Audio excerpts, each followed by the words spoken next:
Lost you. On.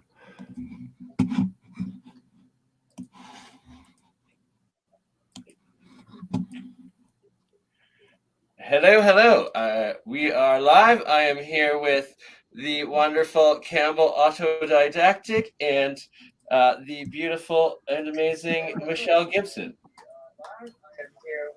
Hello, hello. Cambell, you gotta mute it on your YouTube. There we go. Ah, what have I done? Hang on. Oh, it started. Whoops. Oh, Hey, sorry. Bernie, Yeah. I look like the StreamYard duck right now. There. Here we go. Hey. Is that me that's playing background music, or? Yeah, someone. Oh, maybe. Oh. Hello, everyone in chat. This is, sorry, we're a bit late. We're a little bit unorganized, I think. Who have we got here? Sean Dworkin. Hello, Slim Pickings. There we go. G, New Normal. Eric, how you going? New West Reset. Hey. It all moved. Capalicious. Hello, the wild dog of Crazy World. Henry Maldonado. Is that right? Frank James. Scotty. Seeking Sapientia. Nice. Edna Bell. Corky Goss. Natalie. Ringen 1314. Hello, everyone. Tommy. Crystal Farm Road. Truth Seeker. Hope you're all having an awesome day. Is it gonna play all of that delay and then it doesn't work when we start? My goodness. All right. Well, sorry, scrapping the intro that I was trying to do. Is this my grand intro? Oh, there we go. There I am. I Okay. spent days making that. Intro for all of us. Spent days on that. We are Weeks. here now. We are streaming to Autodidactic YouTube, my Bernard Conkin YouTube, and not this week, but the next time we have the three of us together, it will also be streaming to Michelle's channel as well. And we'll see my amazing intro. Yes, it took exactly. Me months to make. Months, all condensed into, well, hopefully we can edit hour it or so. actually after we're done the stream. But we will let you take it away, Michelle. You're going to start leading us off with the recent history that gives evidence towards how our history has been rewritten, I do believe. Thank you for the intro. Yes, that's what I'm going to do. History. Let me see here. Okay. And I don't think I'm going to have any audio to share. Did that pull up what it needed to pull up? Yeah, it's yours that is, you got it. Oh, yep, got you now, yep. Can you see that okay? Absolutely. Yep. Okay. So I really do have a lot of material that I can cover on a lot of things. So narrowing it down is a little challenging, but when we were talking before the show started about what to talk about, I had already in my mind wanted to share some of my findings in the series that I've been working on called Seeing History with New Eyes since 1945. And I've really been looking at the patterns that show us how we got to the world that we live in today, what's been going on. And, you know, it's like 2020 hindsight. When you know how to interpret the information from the past, a whole lot more comes out than when you're just living through it. So I'm 58. I was born in 63. You know, so I've been living through what's been going on since that time. And I'm a little too young for Vietnam. I remember it, but not too well. A little too young for the Beatles. But what's interesting is I haven't followed mainstream media for a long time. So I followed alternative media, and I've received a lot of information that way. And so that's kind of helped me frame a lot of the stuff that I'm seeing now with the backstory that most people don't know about, because It's not what we see when we turn on the news or read the newspaper. And I'm going to start with this information in this blog post from 1990 to 1993. So I started this series in 1945 to 1960. Then I looked at 61 to 1980, 1981 to 1989, and then I started this new series in 1990. And what I found prior to 1980 is that there were a lot of civil wars, things going on in other parts of the world. They looked to be deliberately caused for that outcome. And then in 1981 is when there were numerous assassination attempts. AIDS showed up in the collective consciousness. Terrorist attacks started. Suicide bombing started.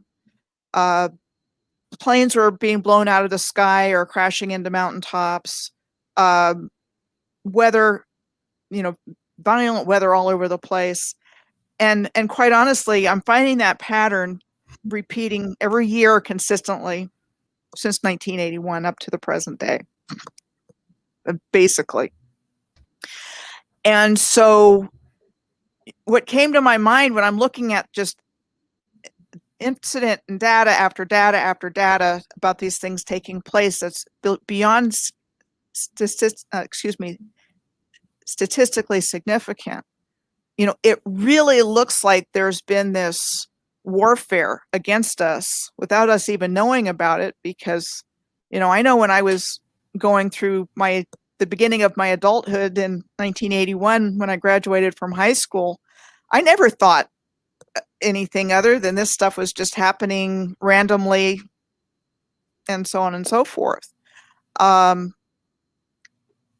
Plane crashes, and I think it was in 1982, there was a big plane crash in Washington, D.C., where it was in January, and this plane landed in the Potomac River near the 14th Street Bridge. I was living in that area at the time. I vividly remember it. And that kind of took the news of the day. But on the same day, there was a subway crash in Washington, D.C., the Washington Metro. Very same day. There were months where there was like 4 or 5 plane crashes in the same month. And that's just a lead in to say this pattern is repeating over and over again, that something bad could happen to us at any time, at any place, going out to a disco or going to a soccer match or football match, bombs taking out people that are eating dinner somewhere. This stuff is starting to show up all over the place. So, now I see it as being deliberate. Living through it, no, not so much. I don't, it was just more like a scary fear kind of thing. But that's been our lives. That's what we've been taught is normal. And I'm saying that's not normal. It's not the way it's supposed to be or should have been. It's not our destiny to just... And it's like I'll never forget in my anthropology classes in university how they tried to say that humans are a brutal war civilization by nature, and just like my own like spiritual intuition and being like, no, we are not. That is absolutely false. It is programmed into us, and like, no, just no. Yeah, and so Mm-hmm. Put a baby in a pen with a kitten. What does it do? Does it rip it apart? It plays with it. Yeah, I mean, it's like that's not who we are, and and yet our history in the last 40 years is just replete with this kind of thing. So I just wanted to start here at the Manchester prison riot, and this took place on starting April 1st of. Let's see what. I want to say this is probably 1990. Okay. 90s. Oh my gosh. So it's also known as Strange Ways Prison. So that's kind of an interesting name. We think it's just a name, right? But it's called spelling for a reason. And so yeah, I was just gonna say, it's gotta sign everything. So yeah, you've got to look at everything as information as opposed to, oh, well, that's just a cutesy name for it. So for 3 weeks, prisoners took control of the prison. Well, check out this prison. Nice brickwork there. The guys make it up to the roof. They trash the prison. Number end up dead, or one ends up dead, a lot of injuries, 55 million pounds to repair the damages. This is what the prison looks like on the outside. Okay. And, for those that have studied mud flood, that's a pretty characteristic feature. That just looks like, they just needed to spend that extra $1 million to put the extra architecture and the trim around the windows there for all of those penned up prison mates. Makes perfect sense. So you've got the beautiful brick wall. They might become offended, okay? If they were putting just, plain surroundings, they could become offended. People could walk past and misgender them and all this kind of stuff. Right. So anyway, you've got this beautiful old world architecture, the tower in the background. It was said to have been designed in Victorian Gothic architectural style by Alfred Waterhouse, opened in 1868. And this is what it looks like from above. And then you're still getting this interesting looking wall going on here. That makes sense, right? Yeah, that's the first penitentiary, isn't it? Is that the one that was the first penitentiary? It looks like because they started putting people in pens, like separating the prisoners. Is that one? And I'm not really sure to answer your question, but what I can tell you that it's very clear that these original old world buildings were turned into prisons and museums and schools. And they went from having some beautiful purpose on the Earth's grid system to becoming a control mechanism. And a really good example of that is coming up here. So this is the Manchester Assize, or Assize, I'm not sure how to pronounce that, court building, which is built right next to Strangeways Prison, supposedly by the same guy between 1859 and 1864. Well, look at that beautiful cathedral window right there. I wonder what that is. We're taught that would be like a cathedral. And it's the most likely those three arches are the solstices and the equinox. The sun should align to those on those days in those archways.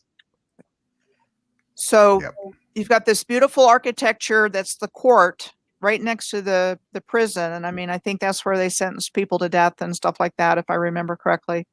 But it got blitzed during World War II. And so they had to demolish it. Imagine that. This is the court. I've never heard that story before.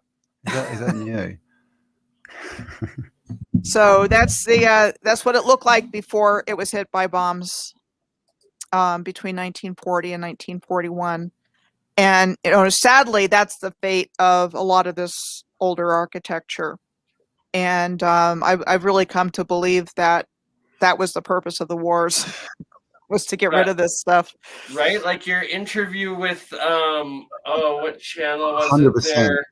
But you guys brought up, like, in the Vietnam War and the Korean War, the giant plane of jars that had no military strategic at all, was the most bombed place in history. And right, just it's a travesty and it's a crime against humanity, and it's us as individual humans that have to use our free will to say, no, I am not going to operate that plane or operate that drone that is going to blow up some ancient architecture that has nothing to do with anything. Like we are the ones enforcing these. We're giving up our free will and killing ourselves, and it has to stop. Right. And the context of that was exactly. that was during the Vietnam War, and the excuse to bomb the neighboring country of Laos for 8 years was because communist Laotian forces shot down an American plane. So therefore, they had every right to come across over into a country that they weren't technically at war with. And the country Laos itself was bombed for 8 years, and it was per capita the most bombed country in history, and they're still finding bombs there. But the Plain of Jars is a megalithic site in Laos, and I remember first hearing about it on Arthur C. Clarke's Mysterious World. So I heard about it a long time ago. So it was always kind of in the back of my mind. And nobody really quite knows what the jars were for, but there's a bunch of them, and some of them are really big. Oh, if that's been bombed, I wonder what was there beforehand, because there's still a lot left. I mean, I wonder what was. Yeah. So then there was the bombing during the war. War, yeah. You know, there's pictures of it, and you can find in here also. So, you know, it's like they turned a lot of these places into military targets. Star forts were military targets in the Civil War and World War I, World War II. You know, so many. It's just so much old world architecture was just bombed to ruins, and I think that's what they were doing. But one of the things that I really wanted to get into with this is to show you some things with popular culture, and I was going to mention all the action men movies of the 80s, you know, as far as, you know, imprinting on all the young males that the way to be a man is to be aggressive and get out there and kill people, and that's the good thing. And this is also how they get war going, is this division. You know, they move peoples around so no one knows where they're from. They, you know, move people from different, you know, so basically, and then they set up divisions, you know, they're bad, they're your enemy. And so people, you know, these poor young men go off to war, you know, thinking they're doing the right thing and thinking they're protecting their families, but it's just all lies. All lies. And there's these, you know, so-called natural disasters, but they're like one right after the other in different parts of the world. So you've got earthquakes, you've got hurricanes, you've got tornadoes. You know, they're big tornadoes, and they're happening year after year. But one of the things that I wanted to point out is that the World Wide Web came from CERN. This guy, Tim Berners-Lee, still associated with it today, was the person that brought the World Wide Web into being. And I just thought it was really interesting that that was the case. Interesting. Did not know that. Symbol there for CERN. Right, 6. 6. The mark of something. How many? 6. Wait, 1. I'm losing myself. 2. Yeah, 3. 3. Yep, 3. Okay. It's like, I know. You know, all these civil wars happening. Anyone? A lot of loss of life. This was the king of Rwanda. He was a Tutsi. Check out how tall this guy is. Oh yeah. And they genocided the Tutsis, and if I'm not mistaken, they separated the Tutsis and the Hutu just by size. So people that were of the same family, if your daughter was short and your son was tall, were put into 2 different classes and then called 2 different races and tribes of people. And then they turned the majority population, the Hutu, that were smaller, to wipe out and kill all of the Tutsi, which were these taller people. But it was literally the exact same genetic, cultural, and everything people that the French and English U.S. government came in and turned upon each other. And actually, it was the Germans and then the Belgian, because Burundi and Rwanda was part of first German East Africa, and then it became Belgian. And basically, I'm doing some research because I'm in the 90s right now. I'm really digging into that, and like you say, there's a whole different story there about what actually took place. But what happened to the king? This was the last king. He died unexpectedly in 1959 after visiting a Belgian doctor in Burundi, where he'd gone for a meeting with Catholic missionaries. So you can imagine what might have happened there. Yeah, Catholic missionaries and a doctor can get done. Right. Let's get rid of this guy. Jesuits. And the then Jesuit order, the AKA military wing of the Roman Catholic Empire. Okay. And then right after he was gotten out of the way was when the Rwandan Revolution came in, and when everything was turned upside down and all that started to happen. So, this genocide has been going on for quite some time, unfortunately. So there's a lot of these stories of these, planes colliding with each other on runways. And at the same time, we're being told that, well, great. I'll come back to this in just a second. Communism is gone. Soviet Union dissolved itself by the end of that, during this time. And when did the wall fall? It was 89, just before this? Yeah. I have to ask David. I've just got, Germany? Yeah, so Germany reunified. It was Czechoslovakia, I think, that where the very first incident happened. Yeah, I mean, it's like all of these communist places are starting to go into this state of civil war against each other. So the centralized government is eventually gone, but in its place, there's more war and chaos. So it never really got better. It got worse. And that's pretty clear going through this year by year, month by month, in terms of what's taken place. And then you see these mass shootings that are coming up. So this was in New Zealand, the Aramona massacre. And so at the time, it was New Zealand's deadliest shooting and led to changes in firearms legislation.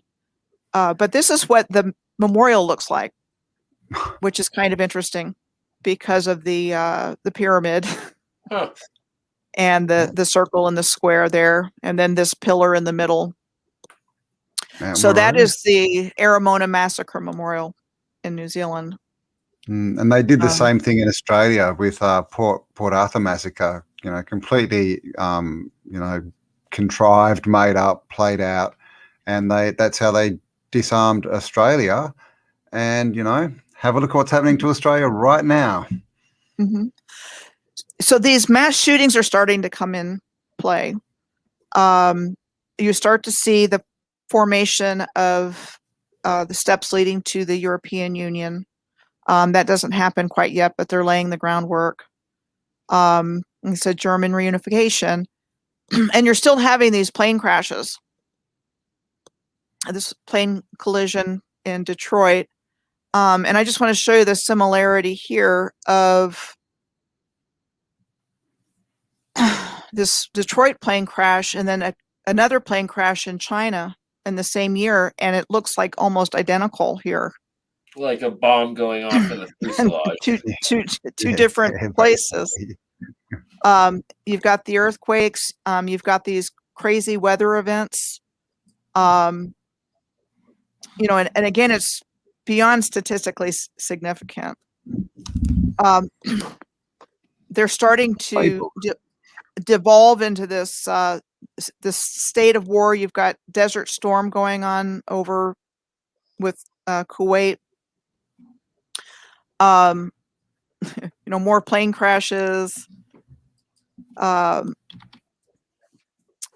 You've got that Provisional Irish Republican Army doing their bombing and terrorism thing, on 10 Downing Street, where the Prime Minister lives, during a cabinet meeting.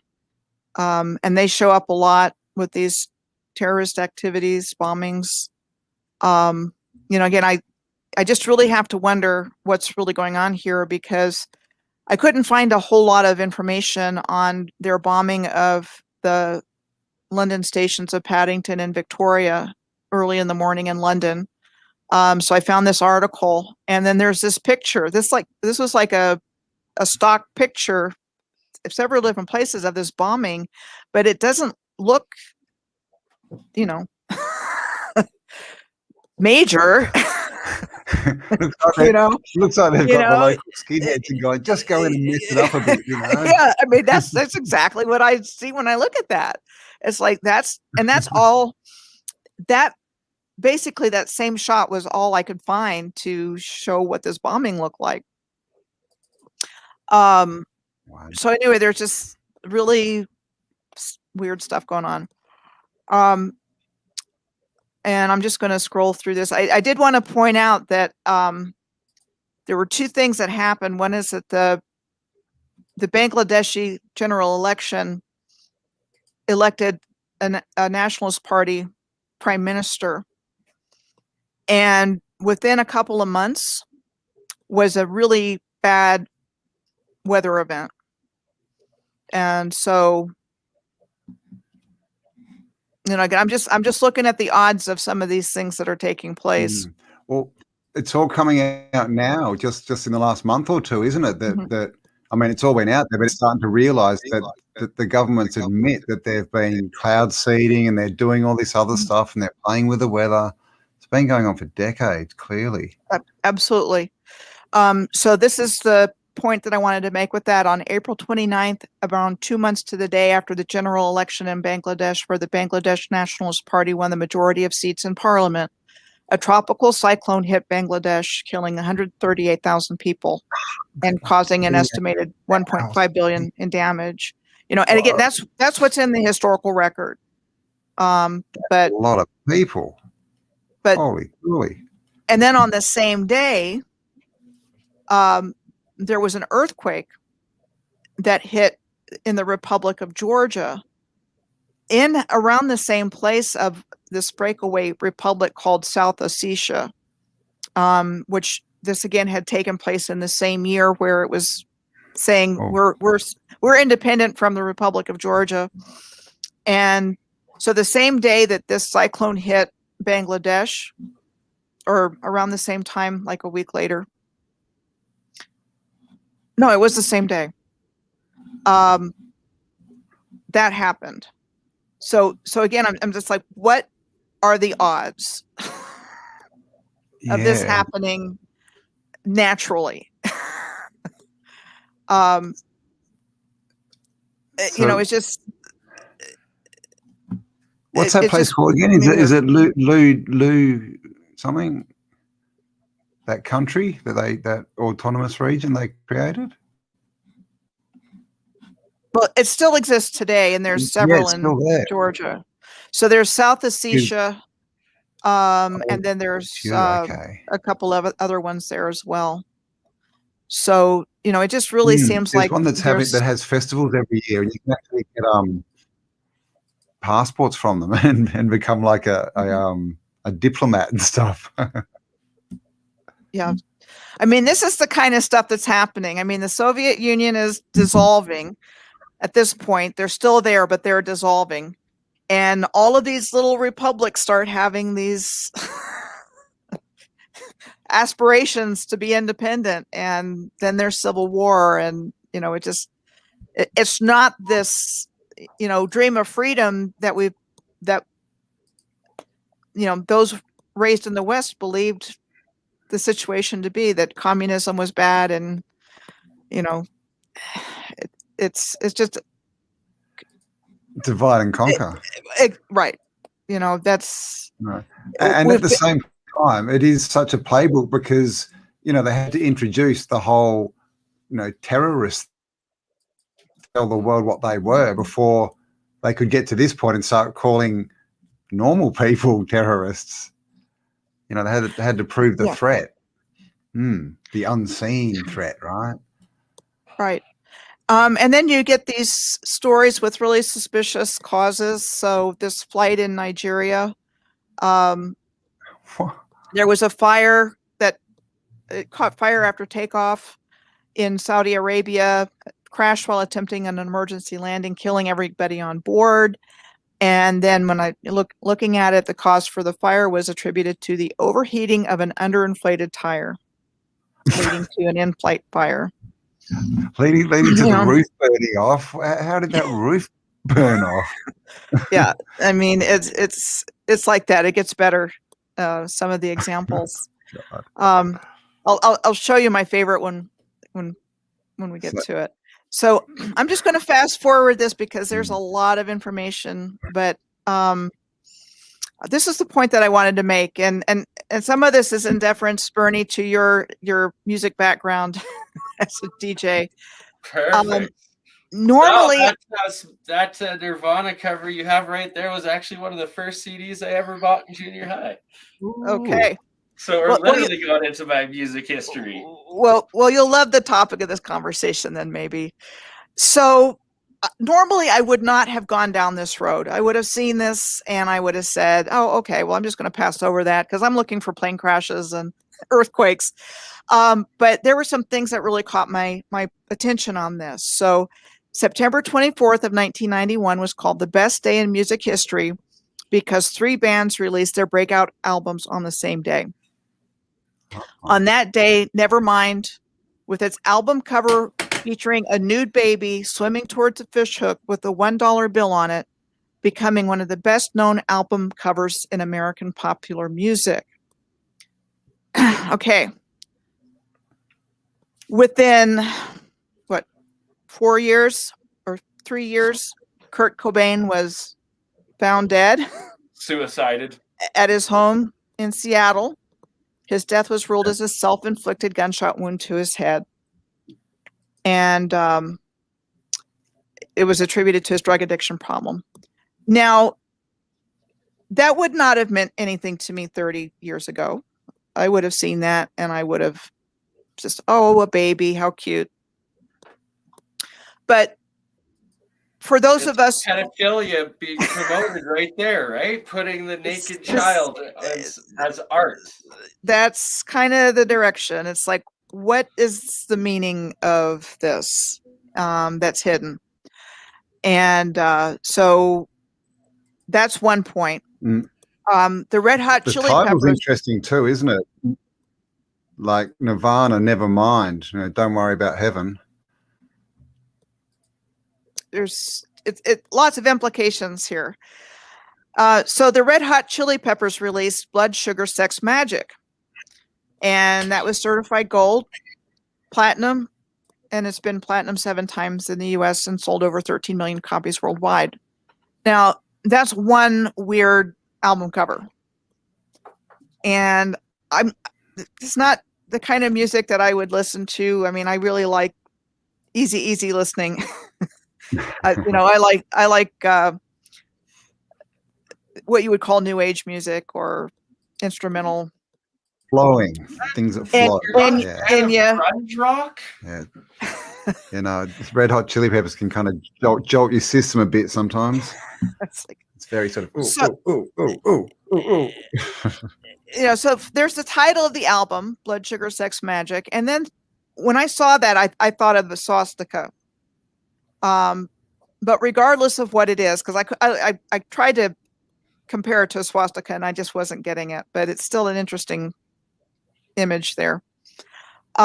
It was recorded in Harry Houdini's house. It referenced sexual innuendos, references to drugs and death, themes of lust and exuberance. And, it's just like what is being encoded in our minds and, the minds of impressionable young people with this kind of theme, Mm. if you will. It's being put out there. Magic. It's highly This kind of popular. magic, right? They tell you right there. Yeah, it's like it just seems like there's something going on. And then on the third album that was released on that day was Bad Motorfinger. And that was Chris Cornell's band. Soundgarden. And so when I saw the album cover for Soundgarden, what came to mind was the black sun symbol, if anybody's familiar with that. Yeah, yeah. Oh, yeah. And drill, all that. Black hole sun. Yeah. And that song's on that album too, Black Hole Sun, yeah. Right. And so he was another one that after a performance in Detroit, he was found dead. Mm. He suicide. actually spoke out a few times as well. What's his name from? Oh God, I'm going to forget now. But yeah, someone else. They were speaking out about children and the whole children sort of thing. Oh, and then they both wound up dead. Chester. When he spoke out against it, or no? Yeah, it was just a couple of years ago. Yeah, they were talking more about the deep state and the children and trafficking and that that Chester guy. I can't remember the band anyway. Bennington was his last name. Yeah, that guy. Yeah. Chester Bennington. What band's he from, people? Let us know. Linkin Park. Thank you. Yeah. Hatless Chimp. Thank you. Linkin Park. Yep. So you've got 2 suspicious deaths there, 3 breakout albums on the same day. Dead Can Dance, which was a band that my brother really liked when he was a teenager, had a album called Black Sun Ceremony. It's just so in your face when you look at it, like with these glasses, isn't it? And so I put the words for the song there, but it's like, what are they trying to tell us? And I really do think that there's predictive programming in a lot of stuff that's telling us without telling us. So they fulfill the requirement to let us know what they're doing, but then there's a lot of artists, I think, that are also telling us what's going on in their music, but we don't necessarily know it. I mean, it's all incantations and spells and it's a big, all the world's a stage, right? And I guess whoever's writing the script is putting on the show and,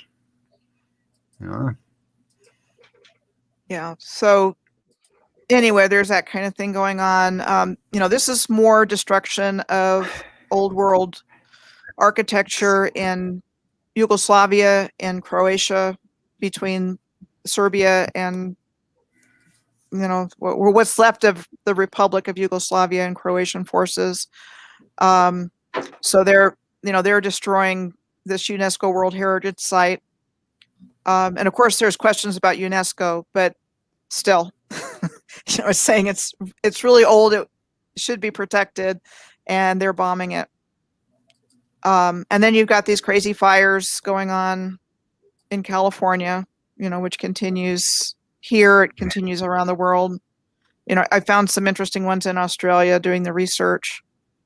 There was one in the 80s called the Ash Wednesday fires. Ash Wednesday, yeah. I was in Melbourne for that. Yeah. So, there's just all kinds of, weather events, blizzards. Bill Cooper released his book, Behold a Pale Horse, in December of 1991.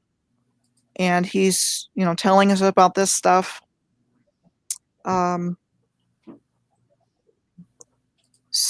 So I guess I'll stop here, but again, it's just more of the same. Well, yeah. And it's really, really interesting. Just to look at it differently.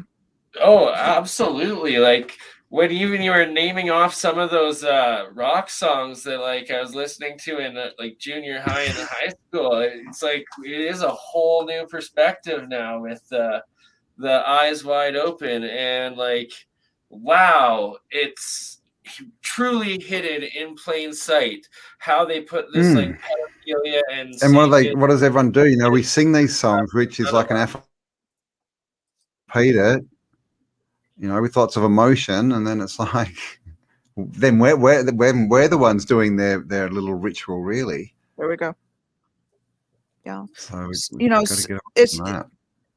Yeah, I mean, it's a really deep subject, but there's a reason we're in the situation we're in today. Yeah. And it's not just we're, you know, like we were saying earlier, that we're beasts and that this is our true nature. That's what they want us to believe. And they do it that way because they can't touch us, so they have to get us to fight each other and kill each other and do their dirty work for them. Exactly. So they have to get in our heads and, you know, give us all these reasons to hate and, you know, not like people of a different religion or a different ethnicity or a different color. You know, they just create that polarization all the time.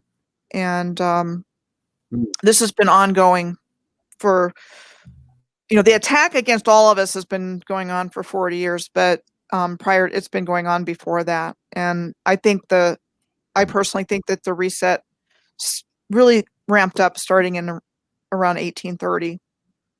So since 1830 is when they really started, you know, setting up the new historical narrative. Yeah, exactly. After wiping out the old one from the two world wars at the beginning to end of the first few decades of the 20th century, and then they mopped up what was left with the Korean War and the Vietnam War, and from there they've rewritten everything. And one of the best examples that really evidence that really does show this, and that I have to give credit to like the Mud Flood Tartarian community for finding this out, and it's the French and German science books from the 1600s that have full chapters on atmospheric electricity, and that they have the Hertz frequencies, the power differential that you will get depending on how high up from the ground you are in the atmosphere. And this is 500 years ago. And we're told in school that Benjamin Franklin discovered electricity in 1750. Like, it's ridiculous. Oh, flying a kite in the storm. Yeah. Everyone goes out and flies kites in storms, so come on. You know, and another companion to that, Bernie, is, you know, Vedic astronomy and astrology goes back way, way, way, way in time. Oh, absolutely. I mean, they were, you know, masters, you know, observing cycles and, you know, cycles of time and the heavens. And I mean, those guys were amazing. And yet, if you look in our historical record, they want us to believe that officers of the British East India Company and their ilk, you know, brought in this wonderful astronomy and observatories to India. And, you know, it's like, you know, that's not true. But they sure tied it, you know, honed in and took credit for everything. Oh, all right. It's their facade. Any building that they put the 1800s, 1900s that it was India wasn't a third world country before the English got them. No, it was a world dominating or a multi-world dominating empire, seafaring empire, as was China, as was Persia, as was Egypt. And I really, more than anything, am fascinated to find out what was the catastrophe that caused they were able to do this reset a couple hundred years ago and get away with it. That when the British and the Dutch, I guess, essentially started taking, and Spanish started taking everything over and wiping everything out. Yeah, I mean, they did something. And, you know, there's a lot of really good researchers looking at a lot of different aspects of it. And, I think it could have been a series of events. I think it could have been directed energy weapons. I think it could have been frequency. I think it could have been, a lot of different things. What I absolutely believe is that it was deliberately caused. And I know there's those folks that see it as being space weather and all that kind of stuff, but this was deliberately done. I mean, the reset was deliberately done. So it's like somebody was waiting exactly to do this. And so I really think there's that element of black magic that we've already been talking about. And somebody's bringing up the Mahabharata, and if you look at Western India, I mean, it's radioactive to this day. Right? Somebody fried that place. Exactly. And that's where, again, if you look at the history, and I went through, and I followed an alignment through there. That was a place where there were highly enlightened beings.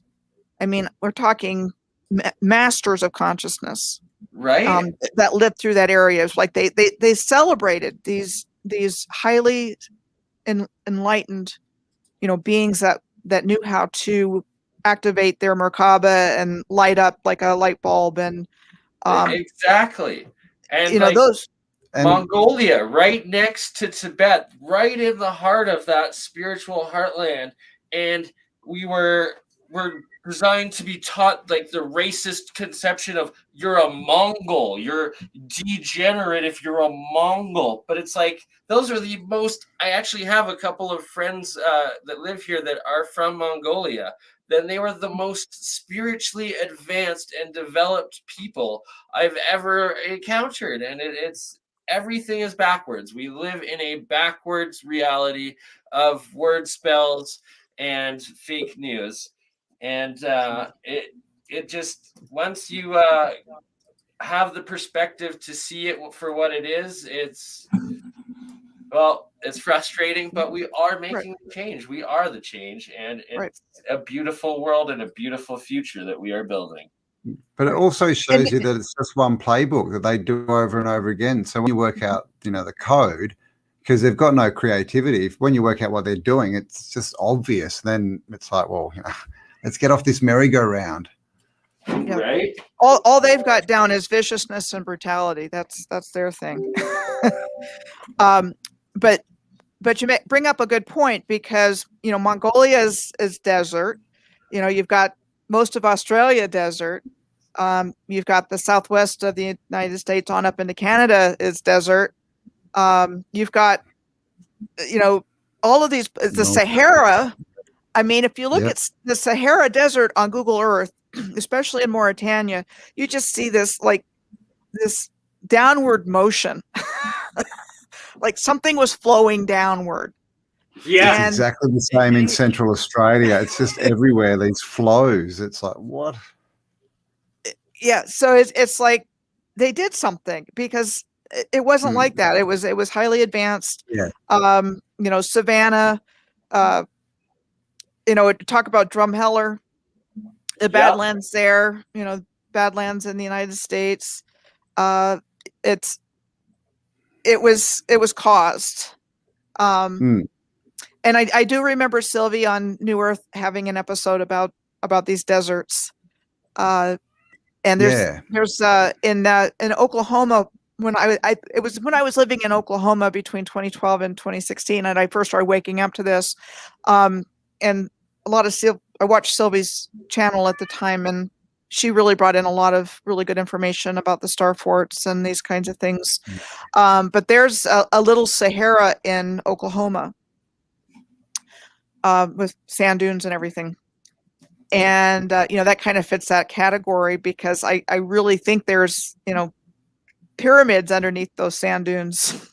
Oh, yeah. Not just there, but everywhere. I couldn't agree more. There's deserts in places you would not expect to find them. There's one in Brazil on the coast. It's like the wettest desert. So you've got all the sand, and then you've got these pools of water and the sand.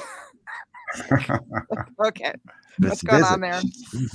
Yeah. So, there's been a lot of destruction going on, and it's like time we become aware of it, and we can't change it, but as we become aware of it, I think we can, move forward, make different decisions, and realize what's been going on here. Yeah, change direction, make a different, like you say, different decision, different action. Yeah. Because the last one, I mean, the way that I'm looking at it is, the 1800s kind of reset. It doesn't look to me like that was, the mud flood or the event. Like you say, it looks like it was more of a intellectual, memory reset, sort of just picking people out and things, destroying bits and pieces, confusing people, and then they could go in and put in their order, get things right again. And also when you mentioned about, wiping out all the rishis and the wise men and all this kind of stuff, it'd be, because there's the is it the Maharishi experiments where they got the people to meditate, and you only need a small percentage and it changes, the whole vibration and frequency. I mean, imagine if those people were enlightened beings and they were in certain places dotted across the earth, what them just being there and existing would do to the frequencies. So of course I would go and target people like that, because that would drop the whole earth frequency, wouldn't it? And boy, have they ever been targeted. I mean, if you look at Tibet and what happened there starting in 1950, I mean, Tibet was the last living cultural vestige of this original civilization and what they were capable of doing within the human mind and the human body, and our capabilities. I mean, it was much more widespread than just there, but they were I guess because they were kind of isolated, they were the ones that kept it the longest. And they just, they got tortured and killed and, you name it. So it's just over and over. Yeah. So what the controllers don't want is us knowing all those things about meditation and our abilities, our real abilities. And that's why sciences. Yeah, that's why they've gone through all of this. Which is a good reminder, Bernie, if anybody's familiar with the YouTube channel Spirit Science. Yep. Have you heard of it? Yep. If anybody wants a fun way of learning about a lot of this stuff, it's really cool. He's been around for a while. Cartoons, it's been around for years. Yep. Been around for years. It is. I don't agree with everything, but a lot, like the vast majority of it, it's bang on, and it's like you just listen to what resonates with you, and if you're feeling it within you, that it's probably true. And well, if it doesn't, just be use your discernment. Yeah, don't judge it, just leave it, go find more information, see what happens. Create the things that can link up and give you a better picture.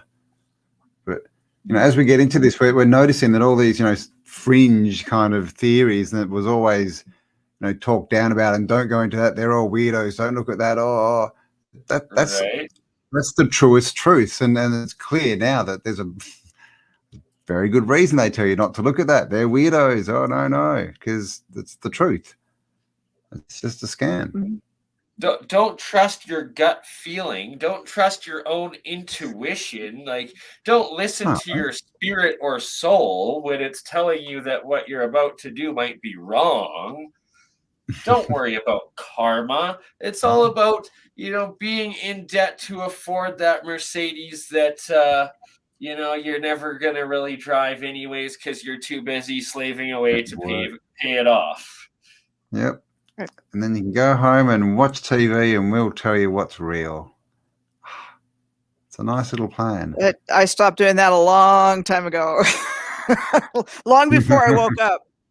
I just didn't like it. Well, that's how it helps you wake up, is when you start listening to yourself. It's like I've never been able to watch a scary movie or a suspenseful movie Me neither. I just can't do it.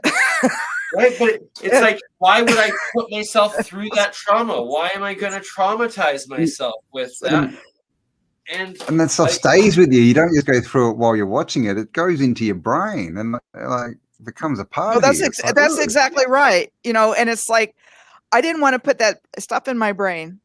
I'd much rather, research interesting stuff like hidden history, and alternative history. Exactly.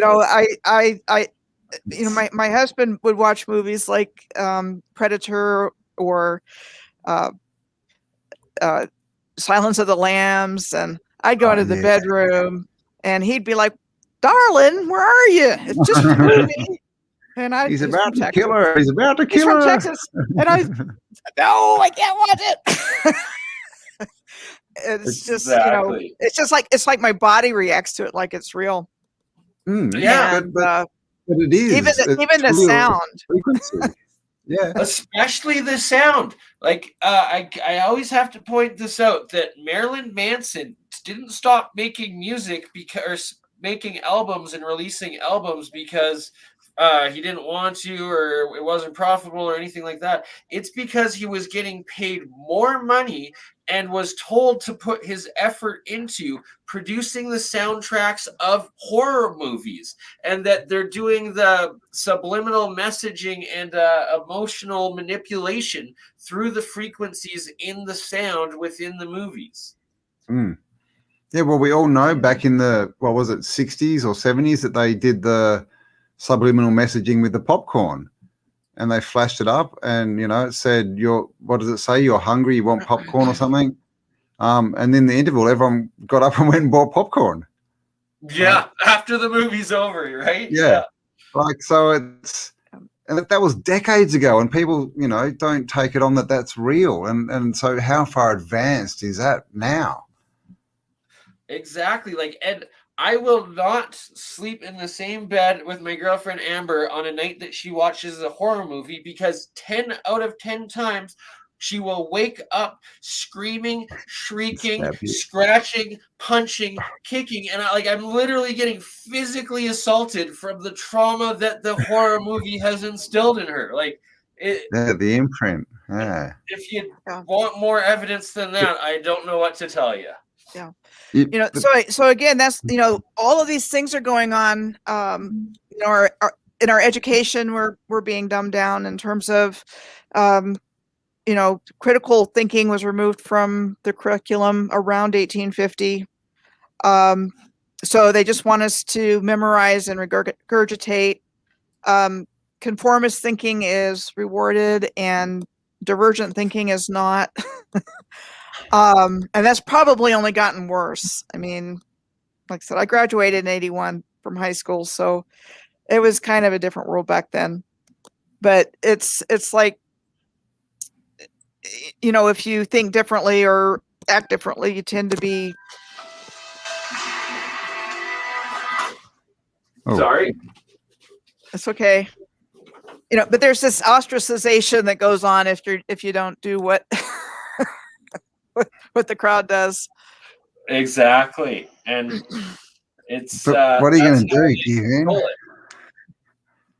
do? It's ridiculous. You have the herd mentality, and that's why though it is so amazing, and the accelerated advance in the shift of the Grand Awakening since the COVID lockdowns is that it broke that mass movement, the mass sheep herd day-to-day grinding gears of the routine of the ant farm, and half the people have at least started to listen to their own spirit, their own voice inside, and started to wake up to the fact that there's more to life than just having that white picket fence, a golden retriever, and a executive spot in your local team's seating arena.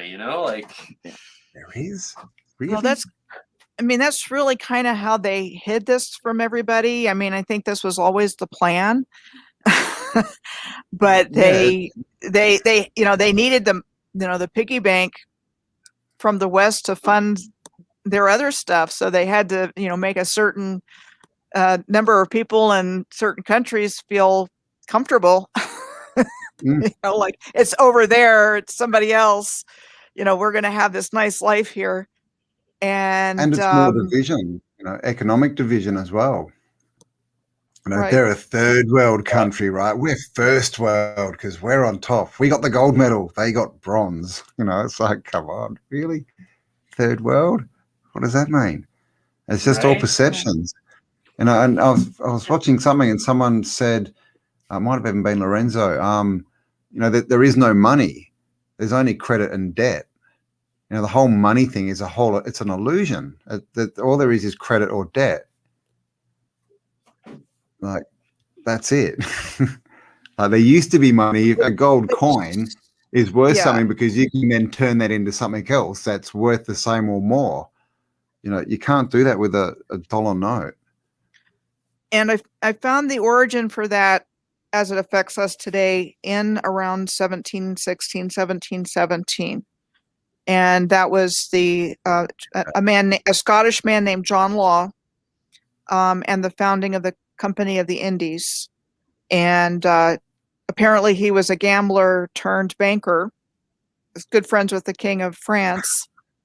And he was studying, one of the things he was studying was the Dutch East India Company, or Dutch West India Company, VOC. Anyway, it was like, of all time, it was the richest, wealthiest company, East India. the first multinational company. So he studied that, he studied aspects of banking, and, he's like, let's try this. Okay. So people invested in this whole Mississippi company venture of his, and everything was going great for about 2 years. And then the whole venture just fell apart. But we got the word millionaire from it. We got the word, bubble from it. And and that was real. I think that was where our current financial system started. I think it was introduced by him during that time. That's interesting. And that's the mid date of the, the time bubble. Time, that I talk about. Right. Exactly. There's it's some interesting things happening during that time. 1717 was the year that the premier Freemason Lodge of London was founded too. Yep. So it's interesting things happen there, and that's one of the reasons I subscribed to that idea when I really started looking into it. I know. I mean, what happened at that sort of late 1700s to early 1800s sort of time frame? Like, everything changed. I mean, you look at the clothing of people, from the 1700s to the clothing of people from the, say 1750 to 1850. They're completely different. Like, you go from these amazing fabrics and everything's ornate and everyone's dressed up to the nines to just everyone's in a hat with a trench coat on. It's right, and it's everything. Is a brick castle, and then anything that is brand new or from that point forward is a little wooden shack. And it's like, okay, so you're trying to tell me that when you guys first got here with absolutely nothing, you were able to build this ridiculously insane castle, but then the next thing that you were only able to build for the next 10 or 15 years are these little tiny wood shacks that, well, like a Sasquatch could probably build. Right. And that's a big clue. And, that's a big clue as far as the reset goes, because you've got, like you said, you've got these wooden shacks right next to these amazing buildings. Yeah. Or you may do it with like the World's Fair. So we built the whole thing. We built it all at the same time, and all these amazing buildings, but we just decided to build the entrance and the where you pay and get your tickets out of wood and make it look like a shed. I always look at the fences, the wooden fences. You think, oh, they build these massive structures, and then what? They just get these picket fences. That's all they can do for a fence. It's ridiculous. And it's like, and not just that though, they built it and then they tore it down 2 years later because they no longer needed it. But they did need all of these wooden huts that yeah, none of them get ripped out. they rather tear that down and then build a wooden hut to live in. Yeah, keep the slums. Yeah, keep the slums and rip down, the best hotels, of course.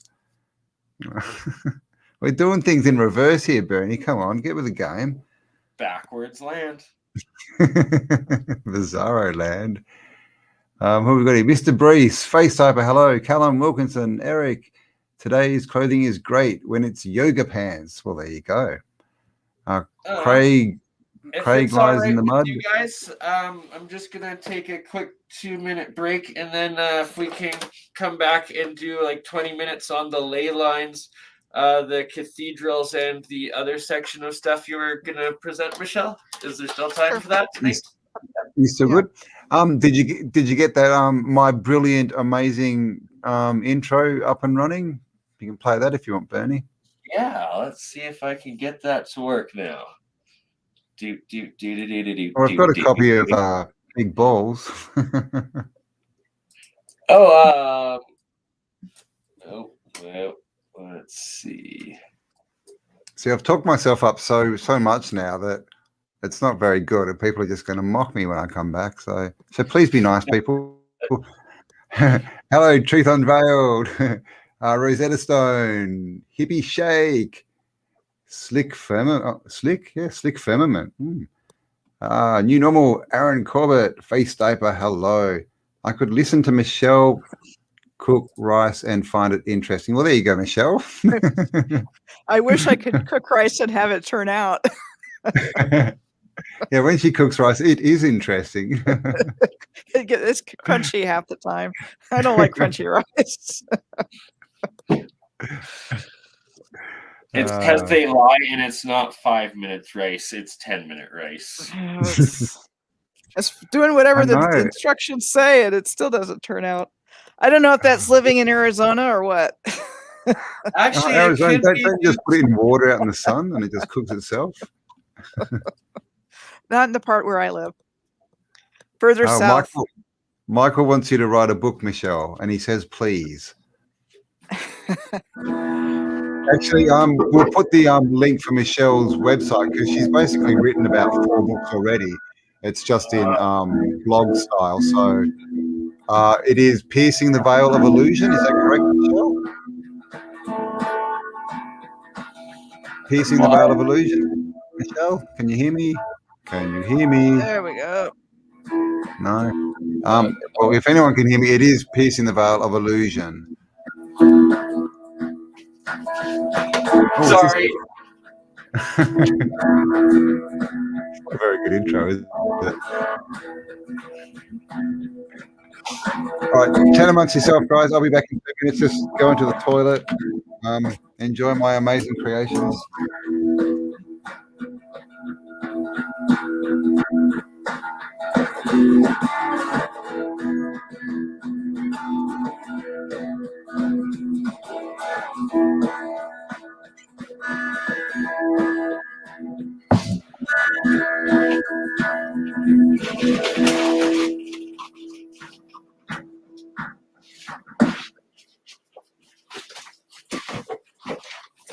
All right. Okay, so me and Campbell will be back in 5 minutes. Michelle, if you need to take a break, or you can just start presenting some of that, and I will be listening on my cell phone and be right back. And thank you so much. Well, I think I will probably take a quick break too. But I do have some things when we come back. All right, then. Okay, I will play something in the background to everyone, and we will all be back here in 5 minutes.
Yeah,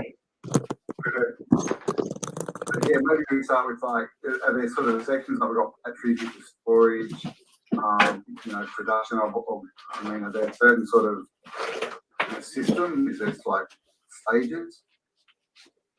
Well, if we go really far back as far as like the Volta when he was coming up with the first battery, back in those days they thought, just by creating a static electricity effect was the only way of creating electricity. But when Volta started doing experiments with using copper and then a dielectric and using some acid of some sort, that they were finding that they were getting electrical current using certain metals reacting with an acid or a electrolyte.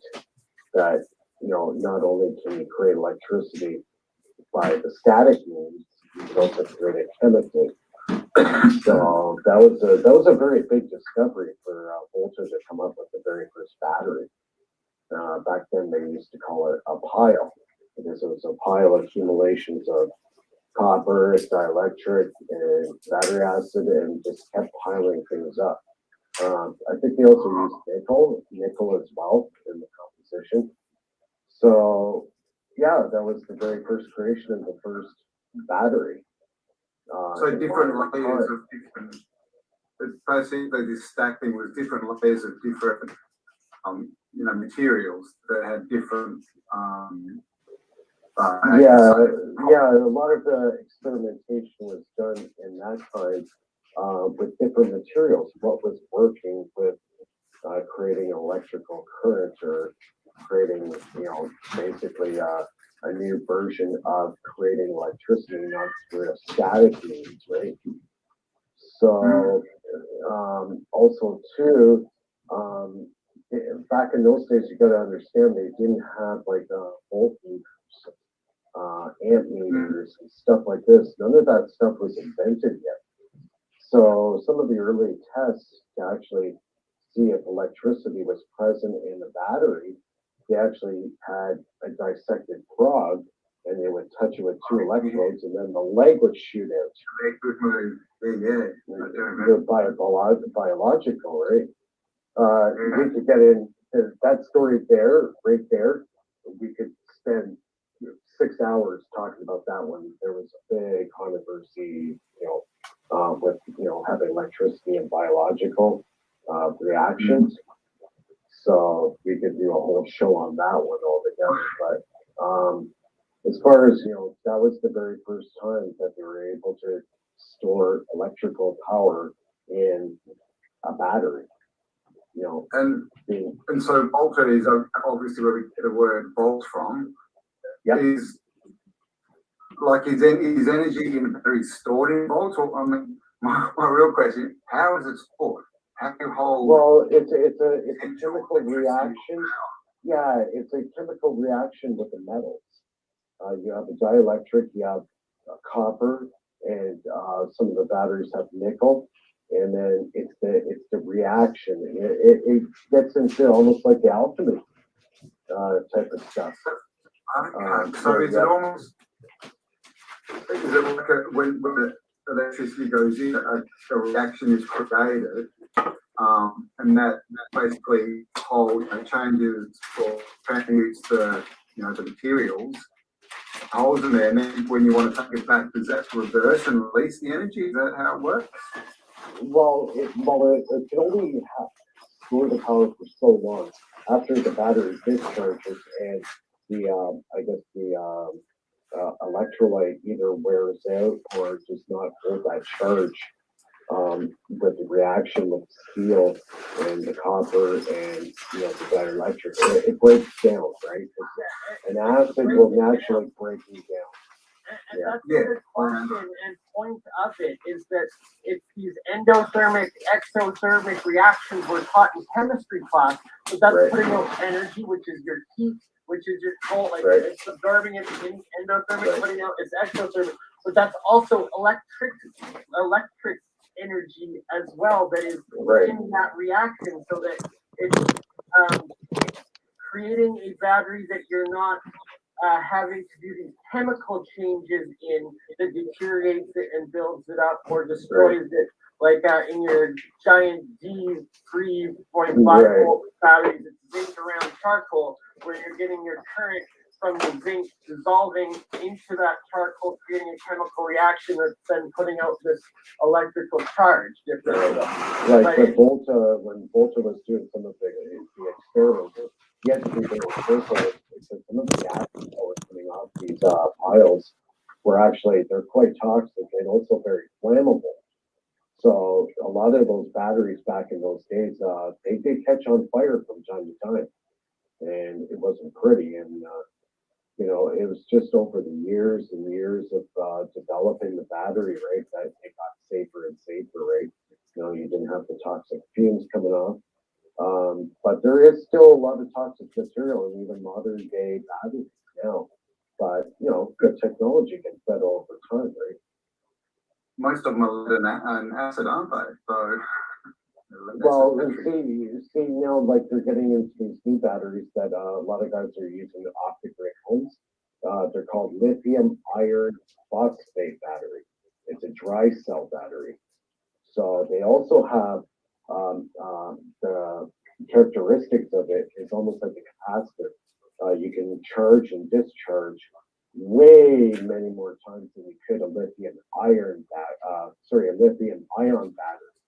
Lithium ion battery is actually, they're pretty unstable, and you know, they have the problems in the cell phones of the lithium ion batteries exploding. Overheating, exploding, yeah. So the lithium iron phosphate battery, it is a dry cell battery.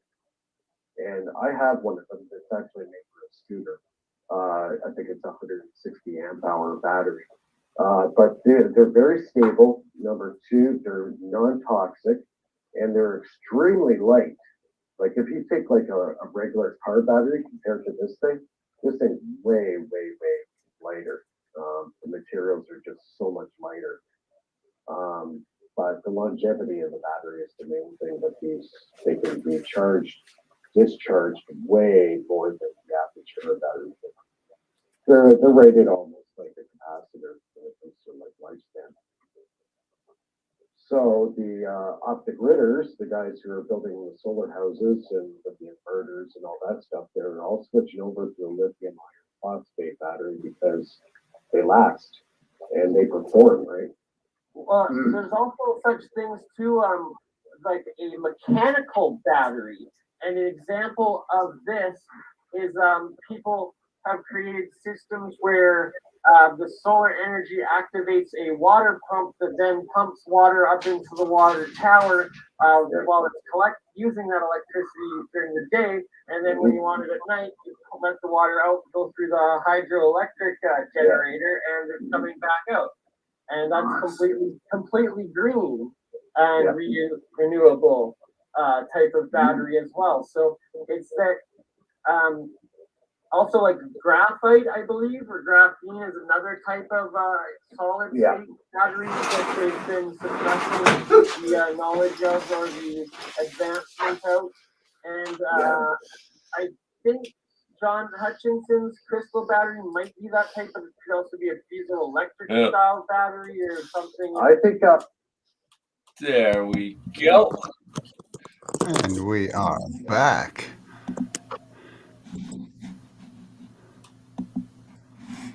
All righty. What do we got here? The only guys I'll stay up past my bedtime for. We love you. Oh, thanks, Michelle. So there you go. Everyone has to give Michelle lots of hearts in the chat, or maybe lots of coffee. Keep her up a bit. Water.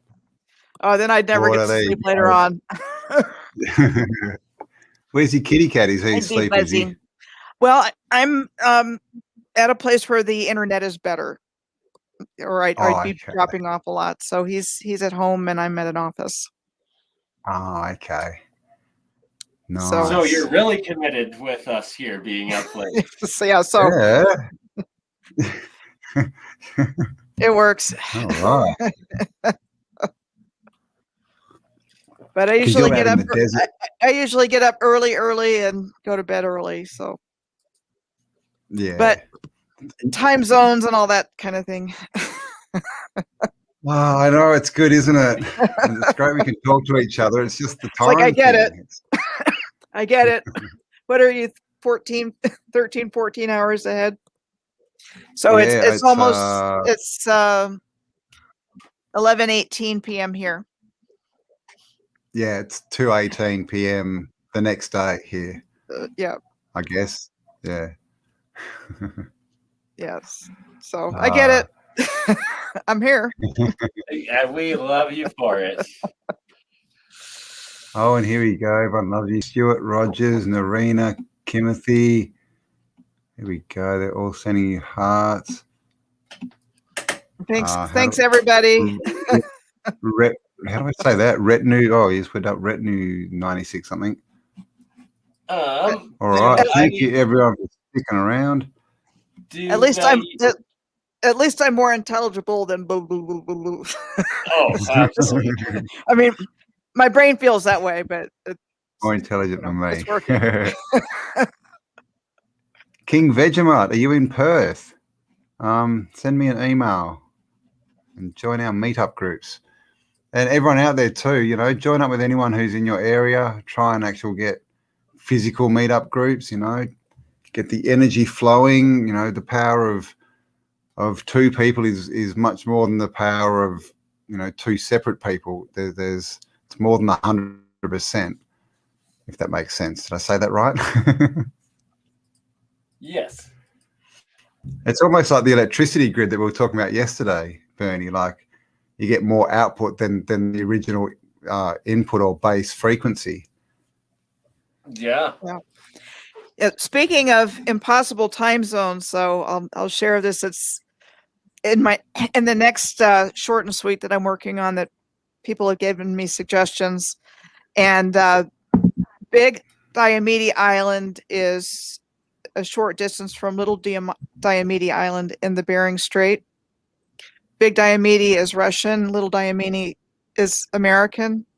The international dateline goes right between them.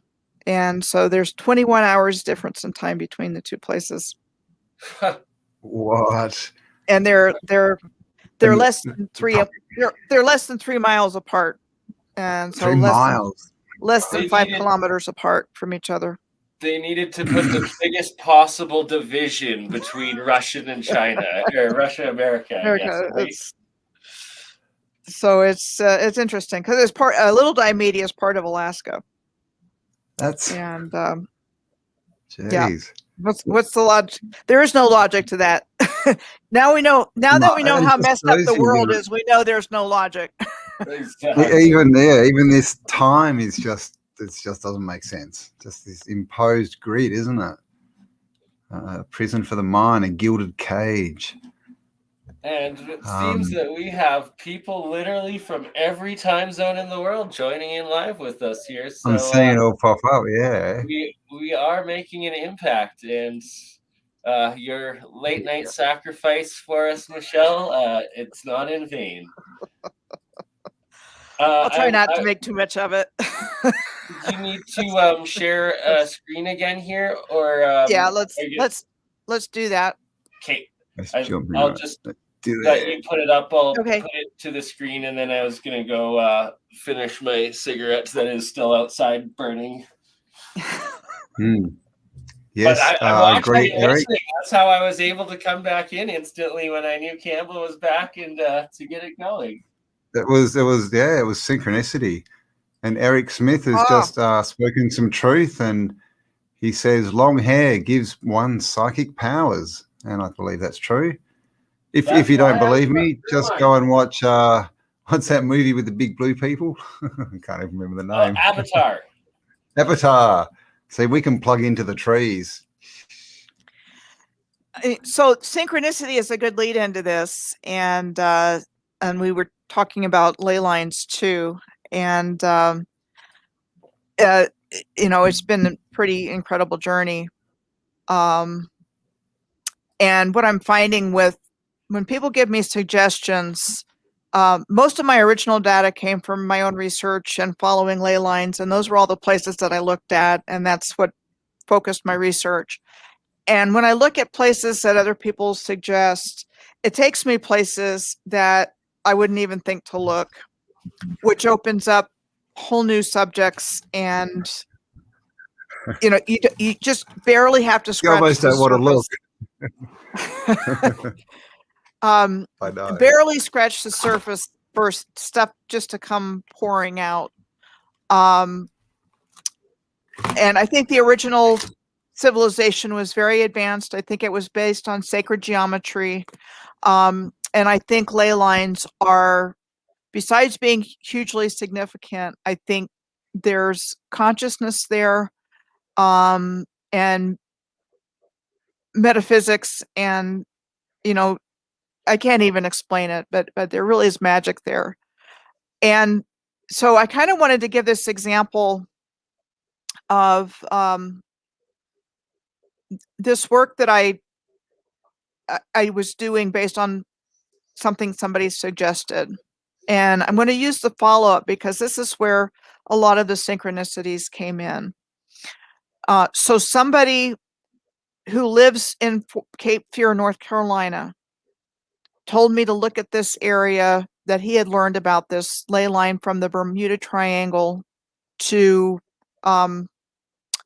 he said Great Serpent Mound was in the original one. That was video number 1. This is the follow-up to the first video. There's a researcher named Peter Shampoo, and that's how he pronounces it. And he spells it Champous. And I would recommend you looking at his channel if you're interested in ley lines. It's very good information. Another interesting one is the Hornsby Island mystery. And I, from what I remember hearing, I think the man who originally produced those videos passed away, but his YouTube channel is still there, and he's got some really interesting information about ley lines as well. So Peter left a comment on this, like the same day that I uploaded it. And I didn't even know that he was the source of the commenter's information. So he said, I'm the author of this ley line. And he pointed out that Lake Itasca in Minnesota is on this ley line, and that Lake Itasca is the headwaters of the Mississippi River. And so I started there. And then he also mentioned that there were a lot of meteor strikes on the ley line. And if you go to his website, geometryofplace.com, he's got it on there. And then somebody else who had worked in pipelines for a career said that he had noticed the fact that pipelines and Indian reservations have a tendency to be related to each other, which is something else that I had kind of picked up over the years, but it was interesting having confirmation from somebody that actually worked in the field, noticing the same thing. And you really saw that with the pipeline going through North Dakota a couple of years ago at Standing Rock, and how that all played out. So anyway, somebody else commented after I put up the original part of that. This is what all these people thought of when they watched the video. And somebody pointed out that Huntington, West Virginia is on the ley line, and that was near the location of the Mothman prophecies, which was a movie that was supposed to have been based on a true story. And that occurred in Point Pleasant. And if you look at the relationship between Huntington, Point Pleasant, and the Great Serpent Mound, they're really quite close together. And, you know, you've got a pretty decent triangle going on there. 63 miles on this side, 69 miles on that side, and 34 between these two places. And I never saw the movie. It's a Tom Hanks movie. Or not Tom Hanks, Richard Gere.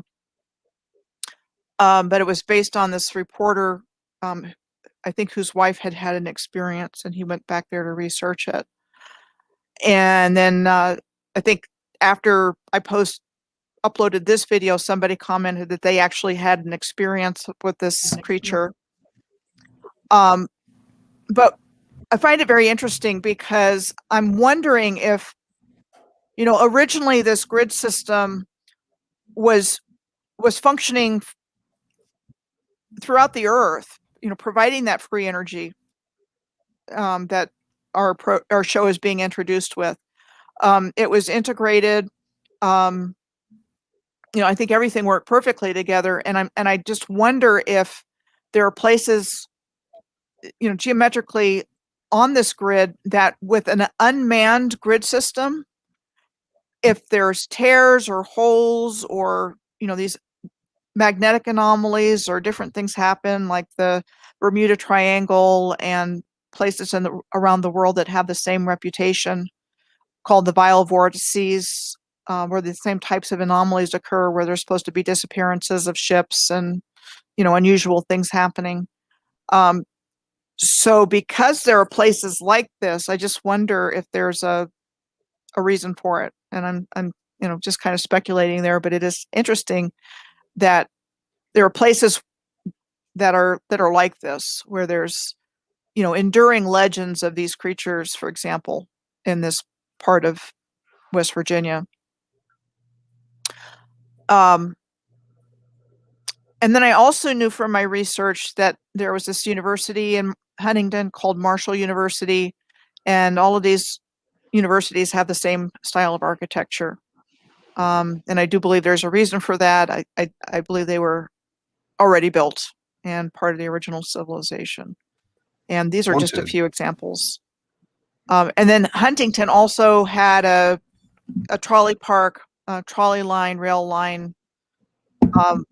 There's all of these places that you would never think would have ever had any kind of infrastructure like this. And, there it is, these very sophisticated urban electrical rail systems that existed for a short while in our history, and then they all went away. And they were replaced by cars, buses, things we have today. And there's still is an existing park there. It's one of the few places that were trolley parks that are still in existence. Did you have a comment? It's just, and that's the biggest. Yeah, that's the biggest part of this. I have several of this research is that narrative, isn't it? That when they were brand new populations, supposedly building brand new, cities and towns and things with small populations, they always built the things that would take the most resources, the most time, the most skill. And then after 20, 30, 40 years, they rip them all down and build sometimes crap. 5 years. We no longer need it. It took 1 year to build, but really it would have taken us like 50 years to build it. And it would have cost like $30 million in those days, or actually $30 million in those days. So like $1 billion now to build this. And we only kept it for 5 years before we decided to tear it down and build something not as good for the same thing right next to it. Like, no, that didn't happen. And then it's like all of these older buildings have the buried levels underneath them.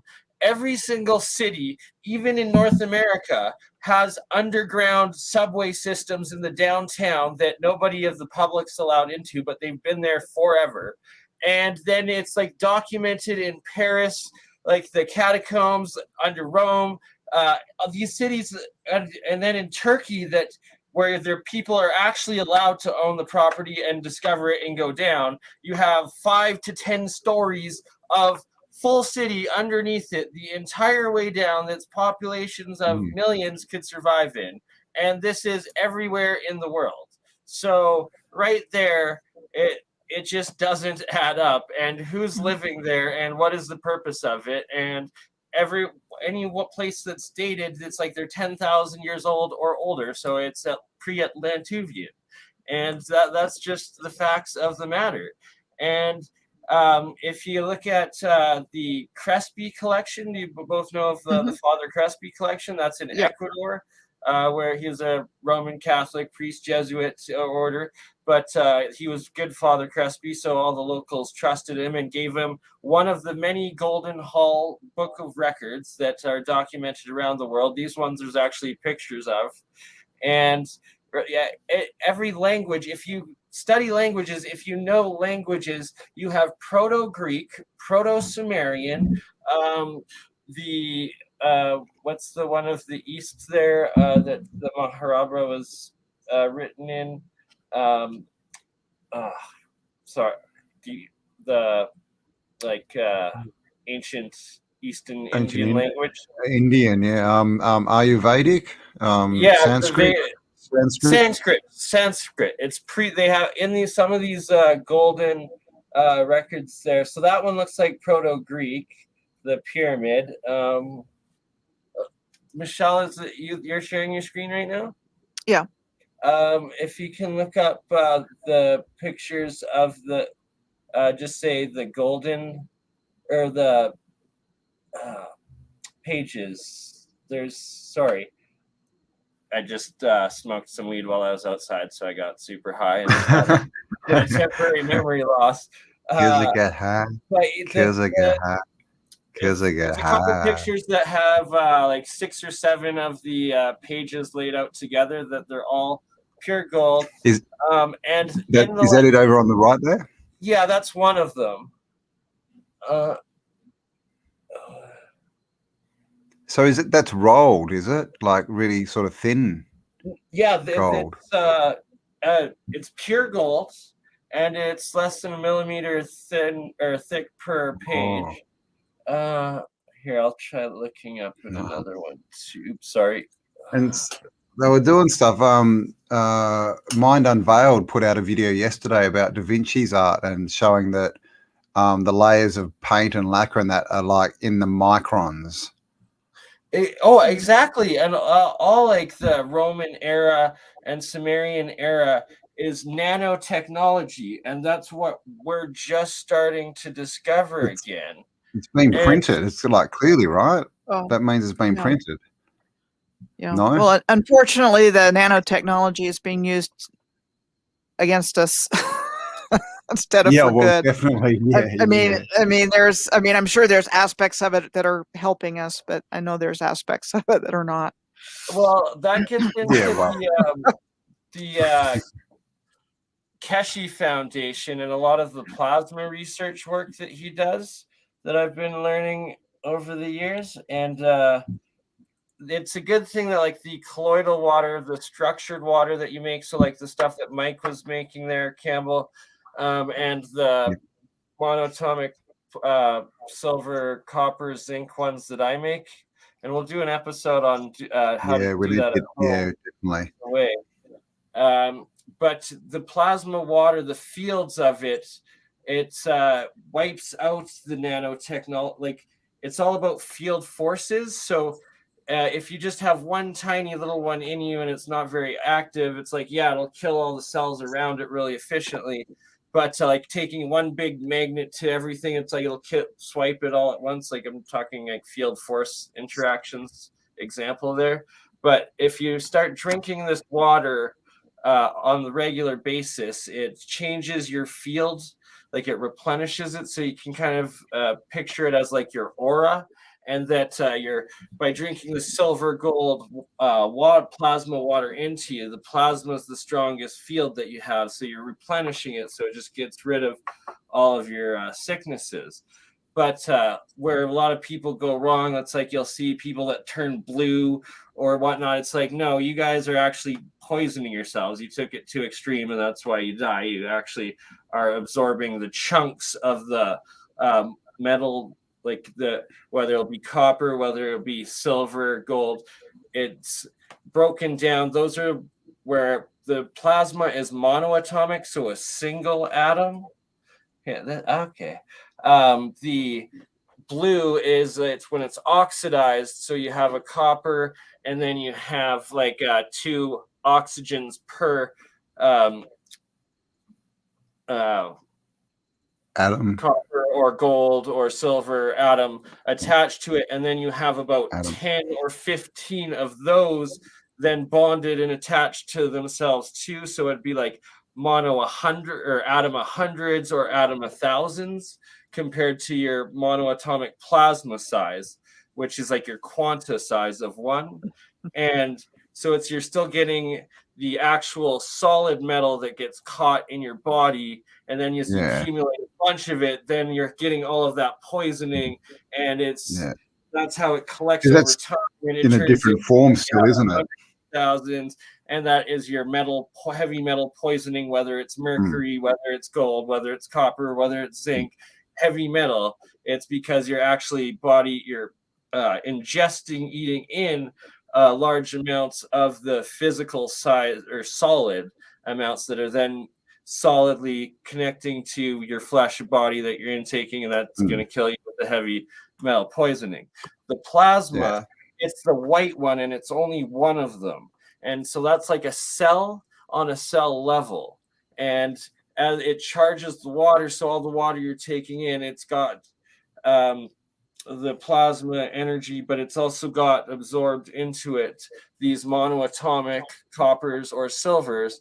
And it's that you're having like I guess like scientifically speaking, colloidal silver rates are at like 7 points per million, or like 25 points per million is really strong of actual silver particles dissolved in the water.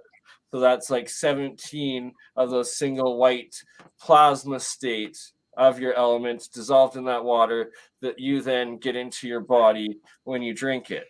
The monoatomic silver gold water that I'm making, because I'm using the pure gold that is accumulating in that plasma state, the pure silver, the pure copper, the pure zinc, that is the plasma. And then it is, when I charge my water every day, it only takes half a day for it to absorb into that water and be 1 million parts per million that you're drinking in and taking in every day.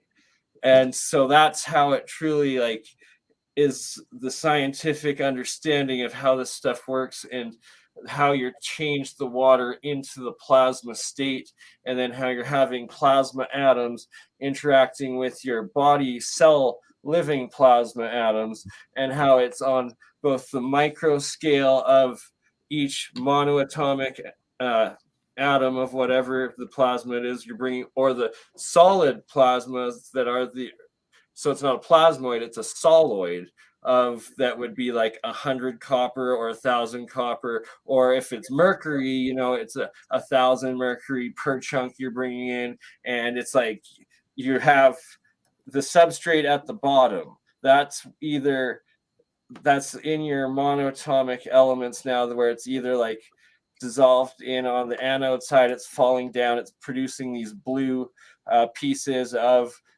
copper oxide or lead oxide or gold oxide at the bottom. So that now is 1 million per million of solid copper oxide, lead oxide, gold oxide. Or if it's the straight white single atom here, let me bring up. So basically what the monoatomic, what you're doing is you're taking an oxygen molecule out of the equation, and so it's just a 1-for-1 atom with a proton or electron. Is that what it is? A molecule? Here, that is what this is for. So that your one center atom, the white one in the middle, that is your one plasma atom, and that is the field force around it, and the hydrogen wave function. So white is pure plasma, the blue is the opposite inversed cone coming out, right? I gotta get the shapes to show you.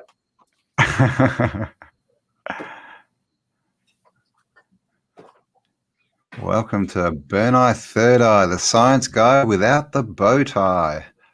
Right? Alchemy Lessons 101. Hope you got your notebooks, kiddies. Well, the good thing is that we're recording this, and it's like on your channel and both my channels forever on YouTube. And It sits is. right. And So Michelle, that's why share we this. have to Yep. broadcast these on your channel too. That then it's like legally on YouTube. People can watch these forever, and once we get into the millions and people are actually getting educated around the world, we'll be making money off the advertisements people are watching on it. All right, definitely. And Hello, another Forever thing- Flat. Oh, sorry. I was going to say something, and now I've completely forgotten. Oh yeah, I was going to say, yeah, we will, like Bernie said before, we will actually do a show where we show you how to actually set this all up, where to get the bits and pieces, and how to make your own monoatomic water, which you can also what do you call it, fractally tune into your body. But you can also find it on YouTube under the Keshi Knowledge Seekers Workshops. And then there's... And I'm just going to post Michelle's website again for anyone who didn't catch the last one. Piercing the Veil of Illusion. There you go. So what's cool about what I'm doing right now, Michelle, is we connected through this picture right here, which is this is real images taken by the Sapphire Project, which is the Electric Universe team. And this is off of their Sapphire cold fusion producing anode. Okay, so it's one end of your circuit in a spark gap, like we've been talking with Mike Campbell. So you have an anode and a cathode. One end on what your negative side is your cathode. And if you have a bulb, and then it forms the electric spark into the arc, which is then creating plasma. And it's the electricity that is keeping whatever is in that plasma stream between those two, the anode and the cathode side in that spark gap. It's in that electricity, it's turning the air into plasma state. And that's how it's able to absorb the heat energy or the sound frequency or what, and it's the flame and the sound that comes out of the spark gap in the arc. So that's the conversion into the fourth dimension of existence, which is plasma and flame and plasma. And so what is cool is that gases are ionized gas, is what we call them scientifically, in plasma. And it's your northern lights, it's your arc lightning, anything like that. That is a noble gas, single monoatomic atom in plasma state. And Walter Russell, he discovered cold fusion in these vacuum tubes, but they're not vacuum tubes because they actually have one element of the noble gas in them. And then the current that you put through it turns that atom into that plasma state, but also in that harmonic frequency of that flow of energy that you're putting that sound into. And that's why I'm talking about the resonant frequency that you're putting into your anode or your cathode in this alchemy reaction is the resonant frequency of this atom or the state that you're putting on its frequency. So that's why you can get the same sound. Your own DNA is your sound frequency, and that is your resonant frequency.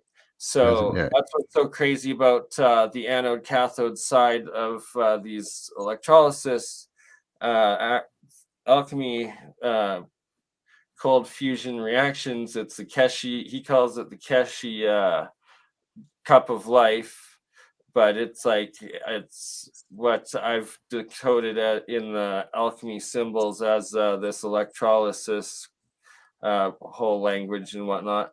But it's cold fusion. And lost my train of thought again because I got super stoned. But that's what happens is when I So- smoke weed and I so get super stoned. Cold fusion is like we were talking so about resonant yesterday. frequency and your own resonant frequency Right. and the plasma state. So on your cathode side, if you put your own DNA into the water and you have it going through, it produces this white flake, which is the amino acid, which is a replica of your DNA in produced up in its monoatomic state. So when you add up the entire mass of every single atom that makes up in your minerals that make up the entire mass of your body, which is your DNA, then that's your harmonic frequency. But it's like, and it's the perfect sort of structure as well, isn't it? Yeah, so it's like literally in this jar of salt water that you're making at home. You're producing the God's code of your own healing frequency and access to your own body, sort of thing. And it's like we were that. talking about entrainment yesterday. So when you put it in there, your body mimics it.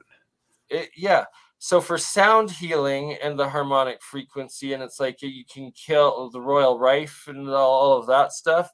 For you're putting the sound of the disease through that frequency, and you put it into that plasma state through that spark gap. Yeah. And that's how you get the sound, and that's how you get tuned into your body, and that's how you're getting the frequency back into it. And so how this connects in real science, these are pictures of hydrogen waves in this different their atomic masses. And this is where I build my whole dimensional theory of relativity and different planes. And here you go, guys. The first plane is flat, but it is also a circle. All right, it is both. And your 10th dimension is the torus when it's all hooked up. So your 4th dimension, and I love this that I can finally is that it? That's number 4. Yeah, number 4. Just quickly, in number 2, is that representing the two like molecules, the atom and like the monoatomic element?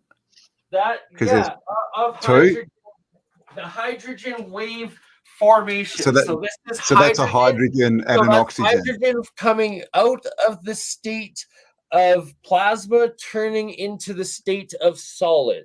And it's between dimensions, right? Each atom, but you can also think of that as moments of time, fractals within fractals, how things fold into themselves and out of themselves into the good old ether universe. So but that because that's basically got a spark gap. Exactly. The spark gap that's how you tie into your. That's how you get into ether. Yeah, this is so.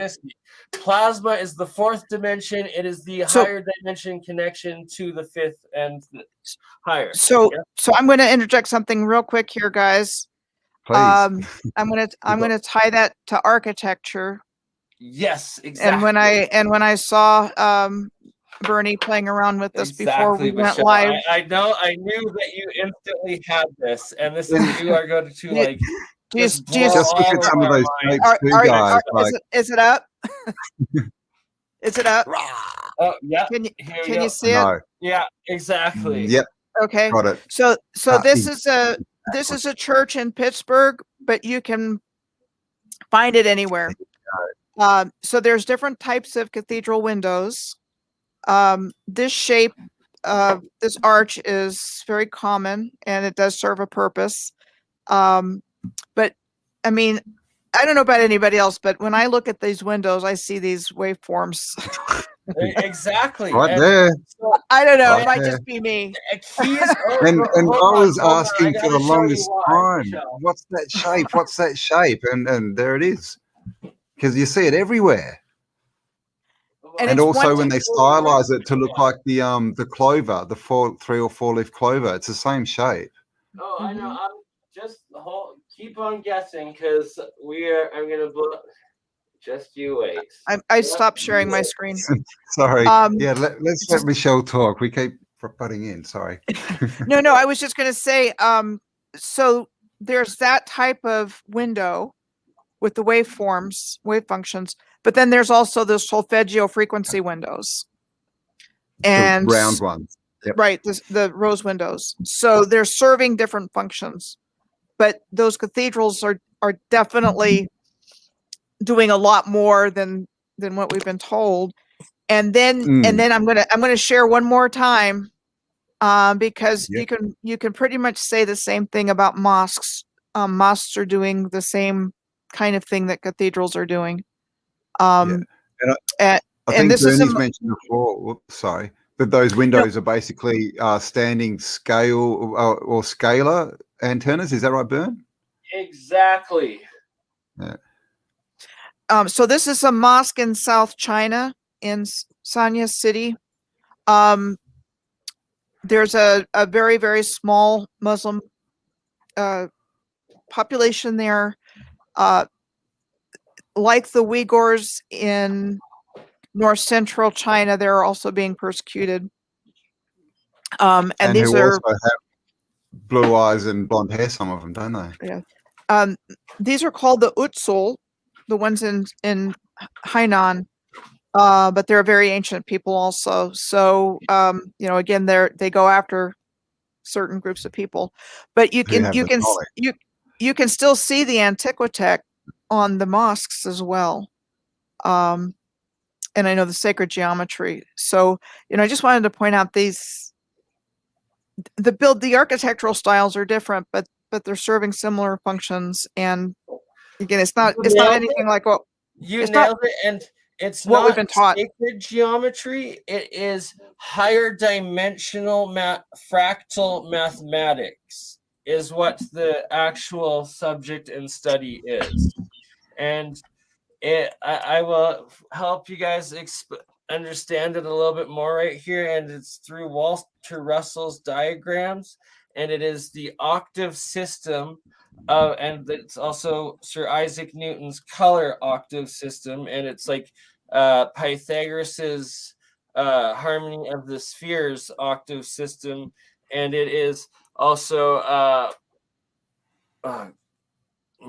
Pythagoras and one of Plato's Platonic solids octave system. And it's sound, color, wave formation, EM frequency field, octave conversion, and geometry. Yeah, like we could also whack in the cymatics. It is geometry. It is geometry, but it's exactly that. But it's the code of this geometry, and it's a fractal geometry that is connecting how light and what the color of the light and the wave of the light and the size wave of the light and the sound shape wave size of the light fold into each other. And where red is your infrared hot dense color material, and your blue purple is your super small fractal microwave ultra tiny mass. And see, so Campbell, like we were talking with Mike, the cold electricity, and that is like your blue purple plasma flame coming through the spark gap. So that is just the small amount in that micro film. And then with electricity, that all of our electricity, it's the infrared high energy electricity that we are running through all of our circuits. And that when it gets to our house, the electric company puts the red orange through our house and makes every single electronic use that red orange electricity, when in fact it's like all what they're probably putting through the lines is the blue purple electricity and not the green, yellow, red, orange spectrum wave of electricity or information or light or color or sound. And just putting that microwave blue purple through that then connects to one of these generators that then creates out of the iron that heavy red energy, yellow energy that is the densest amount converter, and through the radio waves, and then goes through the system that Like our LED lights are that blue purple. That's all the electricity it takes to make that light, because you're not putting out the heat or the resistance, right? Your amperage. And your amperage is the heat code. It is the heat code of how matter works, that frequency of it.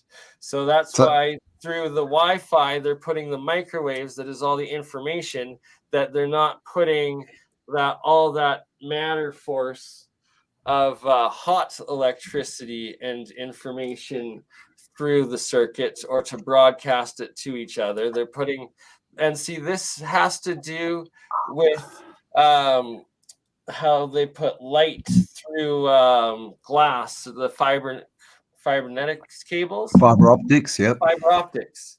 I always wondered about that. So it's like, how come light is feeding through this pure, solid, dense matter, the light wave, and the information that's going through it? And that is your one harmony sphere of code of I guess that's light. So that's got to be the blue. Now, code. Before you said something about sound, the cold fusion. Oh, sorry. Cold fusion. So before you said, and how there was only one molecule in each like vacuum tube or whatever it was. Yeah. So now, does that mean that those molecules, when turned into plasma, are stretched so they can hit both sides of the tube and create a connection? Is that what's going on? We need to go back to. Sorry, everyone. No, these are very good questions that we are figuring out together right now. So. Yes, and I had another one which I will try and remember. Michelle, can we bring up that picture again that you were sharing of the atom? I was going to say as well, this cold fusion, or the cold energy, the blue spectrum, which you achieve once you get the spark gap, which basically brings the ether into it. Well, it seems to be the clean, shall we say, like non-leaky energy, whereas the high ones, they're just leaking radiation and stuff everywhere. Let me show you the sacred geometry. It is all geometry, and it is geometry. Sorry, I'm gonna have to share this one first quickly, because. So it is all geometry, and it is the spectrum, and it is a circle. Yeah. That is your three dimensions: your sound, your color, your light, and I guess your color, colors. Like frequency, is it in the middle? Well, each one is a frequency. Each one is sound frequency, and its whole dimension in the spectrum of the circle, right? And then it's three frequencies of information, and the circumference is the outer shell of it. That is what makes up that atom, the one molecule. All right. Okay. I see what you're saying. Okay. This is fractal compression. So, and it's when you have all of that information times all of that information times all of that information is the resonant frequency. Yeah. Cool. All right. So basically, every color, let's just say like yellow, is a frequency, and it can express itself as yellow or or it can express as a certain tune or a certain geometric shape or whatever. And this picture we're looking at is showing that all those expressions are contained within the circumference of whatever that is, frequency or whatever. And so it can express itself in all of those different of what's contained inside it. But it's all the base same frequency. Does that make sense? Is that right? And there's three types of frequency. Like Tesla always says, it's the code of like vibration, like resonance, but so it's your sound, your light, and your. What is it? Okay. What's he saying? That if you want to know the secrets of the universe, think in terms of. There's three frequency. Phases of electricity, and it's three dimensions. And so it's like you have your in your wave, or is it two? What's that saying that he says? If you want to know the secrets of the universe, think in terms of. what is it? I get it. Sound. I get it. Okay. Oh, here sorry. we go. Kappa, energy, Sorry. frequency, and I vibration. understand it now. So why it's 3? Because it's 3, 6, and 9. So it's the frequency of the light, the frequency of the sound makes up the when multiplied together, it makes up the frequency, or either multiplied or added, depending on what dimension you're going to calculate in it, but equals your third, which is the entire. So what's on top? Because so it's your resonance is the bigger one, the third 9. circle. Yeah, 3, 6. So this is like your anode, your cathode, and your third dimension coming out of it, which is the spark gap. And also, if you look at vortex-based mathematics, he talks about, 9 is basically the God number. It always equals itself, and below that you get the 6 and the 3, which rotate. Like 2 3s are 6, 2 6s are 12, 1 and 2 is 3, and they rotate. So it's like this. Sound is magnetic, and it is a second dimension force. And light is a one dimension, and it is so it's a gassy. It goes through gas. And then and it only moves in one direction. Resonance goes through solid, I guess, because it's a third dimensional state. But that's why your sound waves take shape in liquid, which is water. So that's why it's taking shape in that frequency.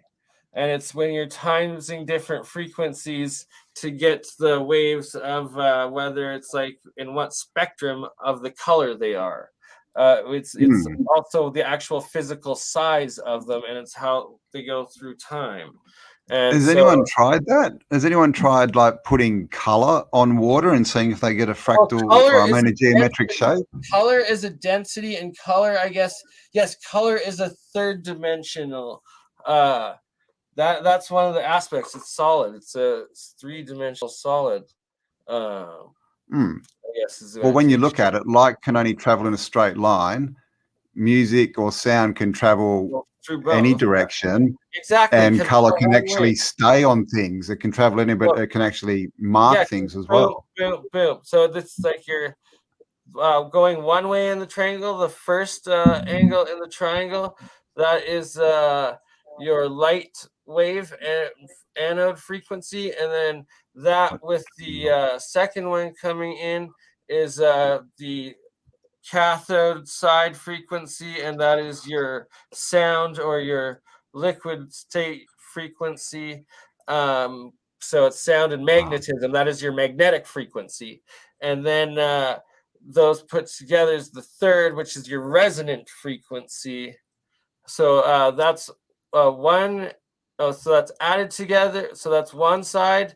2 side that's added together, and then the 3 side is multiplied together, and that gives you your third dimensional properties, and it's your solid frequency. And in a 3-phase coming into the spark gap, that is 1 to ground, going to ground, because it is your third. You have to have it to solid earth.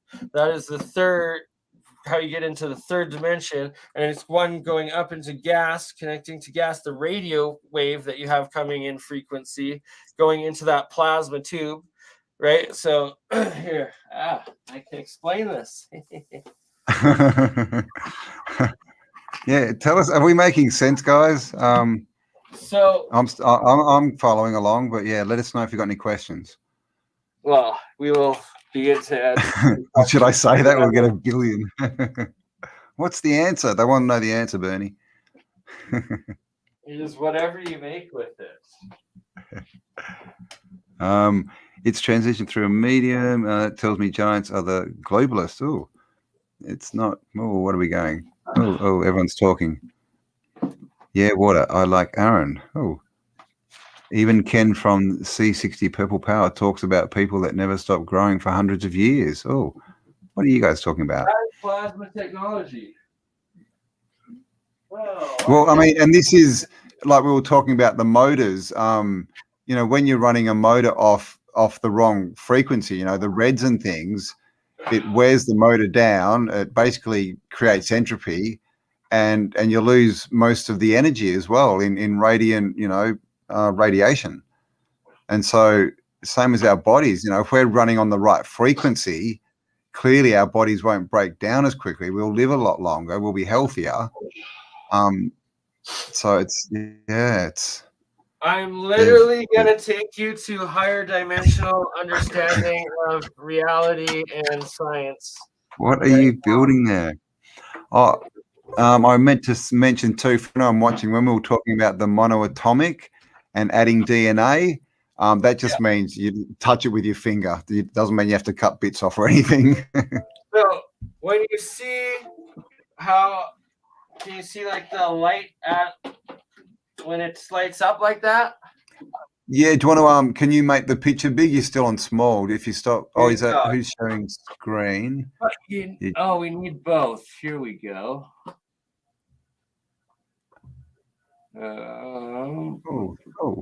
There's Michelle. I'm following this. Somebody is a little excited. Okay, so this is two plasma tubes, right? Or one fluorescent tubes, basically. Yeah. So vacuum tubes filled with some neon gas. Is that right? So, what type of gas? Neon is one type of gas, and exists in its monoatomic state, right? So, in a single atom in its gaseous state, this is what it looks like. But when it's in a plasma state, it puts out light, connects to the fourth dimension. So, but you have to have one single solid atom of gas per plasma atom in this vacuum tube. But light frequency can get through this glass, and energy can transfer from this plasma through glass into this glass. And you have anodes and cathodes that go into these vacuum tubes. And that is your electric current and your and amperage, right? Your voltage and amperage, which is two frequencies combined on that circle chart again with your sound and your color, your magnetism and your electricity forces. And those whatever gas you have in here is your monoatomic state that you're putting into it.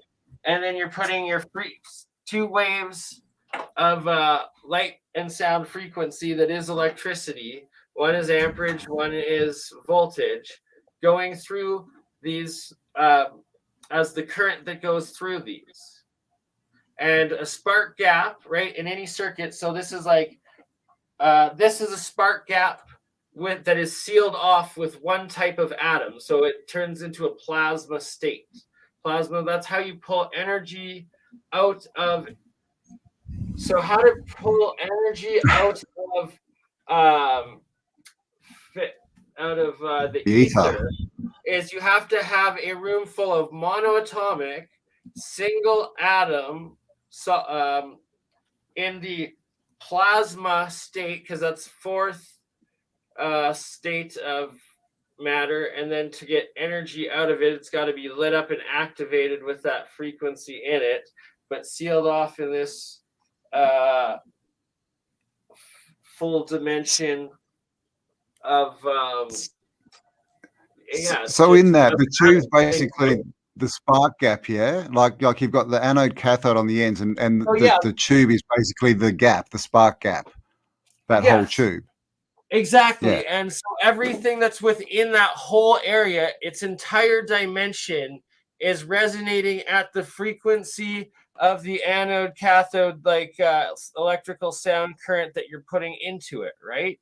So that's why in the salt water, you can get any sort of solid transmutational results depending on what sort of frequency that you're putting in on it on either side. That's this alchemy. It's the basic information breaking down into the universe and recollecting into the universe, and that it's what dimensions things operate on, whether it's a one-dimensional disk plane informational moment of time that is like your book of time, right? Or your three-dimensional sphere that is that one molecule in that it can with we got to bring back that. So basically, the light that we're seeing there, when you put that close to the plasma ball, is because the molecules, the gas molecules that are sitting inside that tube are changed into plasma, which is something that's connected with the ether and other dimensions, basically. Exactly, and that you can control the frequency going in with the radio waves that you're broadcasting through the air with very little energy, and that is like your resonant wave, right? That you're connecting with, and it's the information, and it's just breaking in and breaking down into and out of the one-dimensional disk planes of reality, right? Like it's a disc, right? But it's a page in that book, but it has all the information on the page of that information on that outer shell of that frequency, whatever it is. And it's like the one, the two, where it is, the whole, and it has to do. It's the connection of Nassim Haramein's work and Keshe's work, and just how the universe fractally breaks down and back out into itself, and what it's like the hologram. Alchemy is.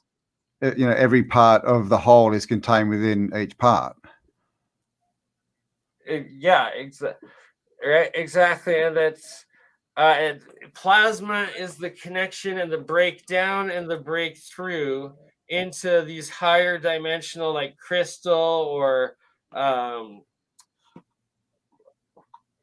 who even knows? I can't think past 6th dimension, right? Like, amazing that you can on that. But so 3 dimension, 4th dimension is quantum, right? It's or consciousness through time, and it's time travel, right? So it's your 3 dimensions of information right here. So your 1 dimension, your 2 dimension, and your 3 dimension breaking into itself or coming out of itself. And then it's the existence, it's you, it's your resonant frequency on that disk of information, right? It's your shade of color in your aura, or like or your essence, your resonant frequency. But it's like so if we're in 3D, then we're in the color. Right? Is that right? So we exist in the 3D, right? So that's like we're a closed triangle. We are a full consciousness of existence, a single solid atom of existence, right? We have our own existence in all of these, the good, the bad, the free will choice that we make and we write, that is the rest of the frequency that we are, that is the humanity that makes up the one side of the DNA strain, the second side of this DNA strain that makes this the human, and then the individual or the life form consciousness, and then the human that we write the story of, that closes the triangle, that goes back into the fractality of whatever the 4th or 5th dimensions are. And it's that that's how it's like circle within the circle of dimensions, the bubbles. But and how you everything connects through time, but is recorded through all time and exists through everything at all time. But talks I've done before that I need to do a full one of like the higher dimensional. I think you need a chalkboard or a whiteboard behind you. When you have that light, you sort of turn into teacher Bernie. And Kappa says here, Bernard is sharing very profound wisdom. He's nothing short of a genius who can practically demonstrate what he knows theoretically. There you go, Bernie. Big praise, and I agree. Thanks, Kappa. So you're saying I need one of these things, eh? You what? And 3 faces of being. I was just wondering, if we're in 3D, like I was just thinking, like human, is that something to do with color? The color of man, and free. You were talking about the levels before. Yeah. But also, should we check on Michelle and see? I know it's getting late there, Michelle. How are you going? Yeah, Michelle's fading fast. For sure. I will go through and we will make episodes more out of this. We'll replay topics and discuss more next time because I know that you are going to make my bedtime. Yeah. Is there anything else you want thanks to add or anything, or you good to go, or anything else you want to add, Michelle? Basically this civilization that we talk about when we talk about all of the mud flood and the hidden history and all of that, it was a genius civilization because it applied everything that Bernie's talking about. And that's what we've lost. We don't know we came from that. And so, that's the point that I would want to make is they had it built into everything. They had it built into the architecture, whether through sacred geometry or fractal mathematics. They knew what they were doing. And, we just have to remember them and remember what we're capable of. Exactly. And it's that Definitely. it is all saved throughout space-time, and it's just a loop off of which is something we can get into next time is the information that may be saved in the grid system, and then how sort of and what that's got to do with consciousness and how conscious it is. Right. Just the power of synchronicities and how we how everything seems to connect at the right time for the right reason, even though it may not seem like it at the time. And it's just when you really start to tune into things, it's pretty amazing. Sure is. And there's no such thing as coincidence. I don't think. No.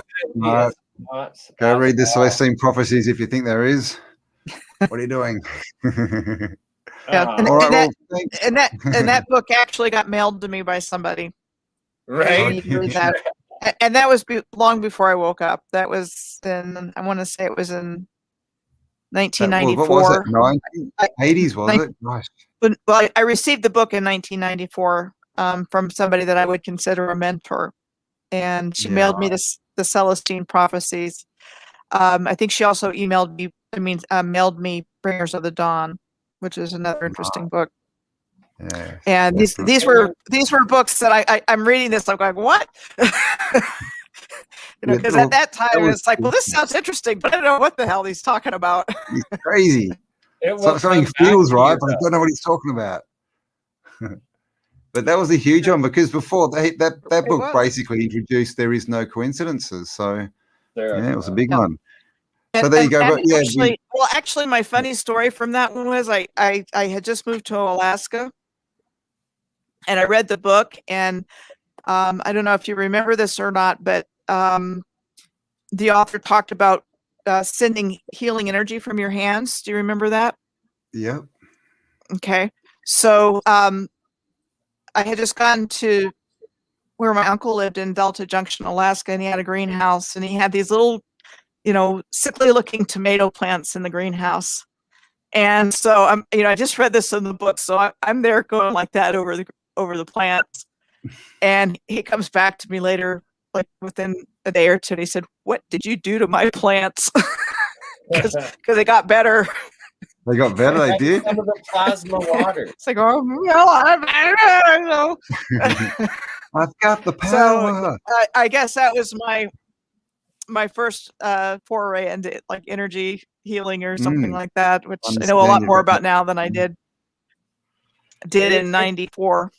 It is such a crazy advanced science of that has been passed through and they essentially, I guess they're creating or connecting back into the source so it's alive forever information. Yeah. It is. So all right. Well, anyway, I'm gonna go to bed. It's almost 12:30. Dreams, and we will see you all in Dreamland until the next time we get together here. Yeah, dream well, and I have contacted Paul, so next time we might have Paul Cook on board as well, guys, or if not, the one after. But yeah, thank you for your time, Michelle. All right. Dream well. Thanks. I will. Good night, Good night, Thank guys. you for being here. Good night, everybody. All right. Take it easy. Bye. See ya. Bye-bye. I don't know. Do you got a little bit of time here still, Campbell? Yeah, I can go for a little bit more. I'm just going to Okay. run to the toilet quickly, and my Exactly. cat's So we'll do screaming like at a me. 10-minute break. It'll keep streaming. Let's But, see if I've got what have I got? I'll see if I've got anything I can put on. Yes, please do.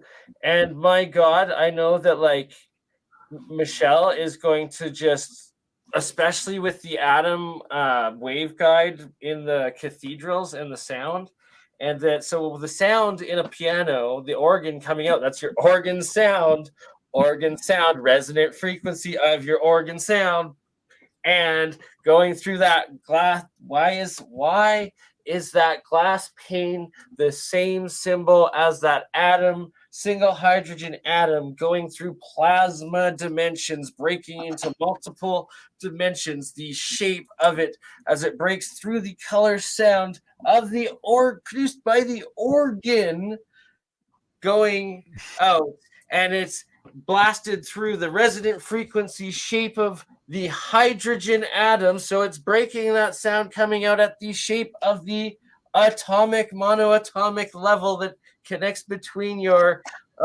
wave and your particle, and that is the sound magnetism breaking into your light with the light, or combining, so that is your magnetism frequency with your sound frequency with your light frequency and your color frequency combined. I guess that would be that then produce the solid or the plasma that is all the anode, cathode, your volt with the voltage and the current, and once again, so what I have up right now, all of those shades of color within the wheel. So each section of that spectrum, right, is that number in the frequency that breaks into the shape of your three circles that are the circumferences of the three circles of so there's the color chart, and then the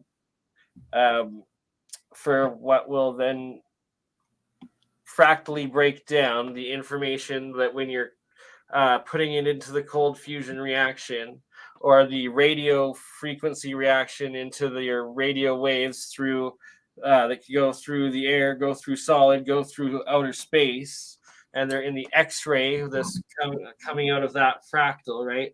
And it's that they break down, and then when they connect up, it's chunks of your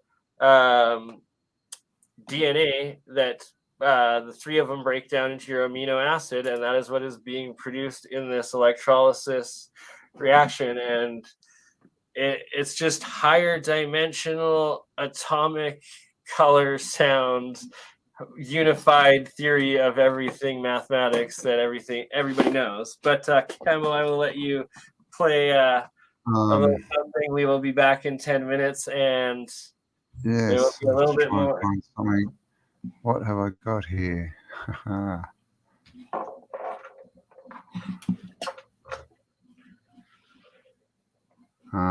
right, let's get this going. This is just one of my short videos. It's about a year old, so a lot of you probably haven't seen it. That's my cat screaming at me in the background. Hello, kitty. Oh, hello, kitty. Even my Hello Kitty has a third eye. Oh, yeah. Third eye. It does.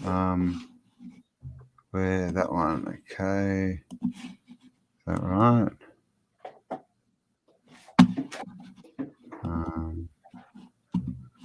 Have I got the screen? The domain app has property listing.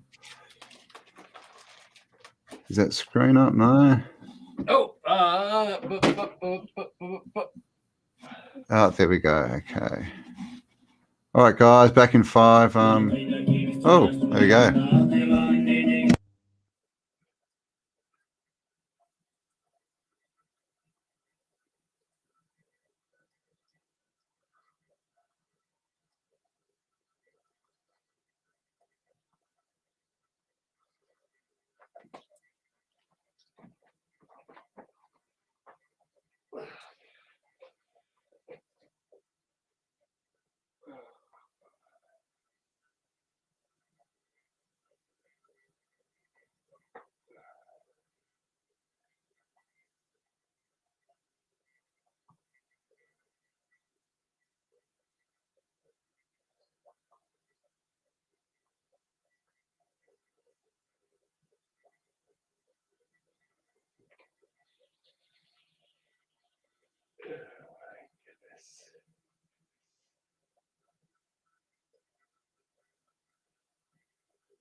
No sound.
No.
Oh, sorry, guys. Can you not see that?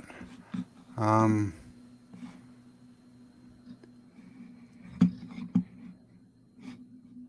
come you can't see my screen? What's going on? Are you there, Bernie? Yeah.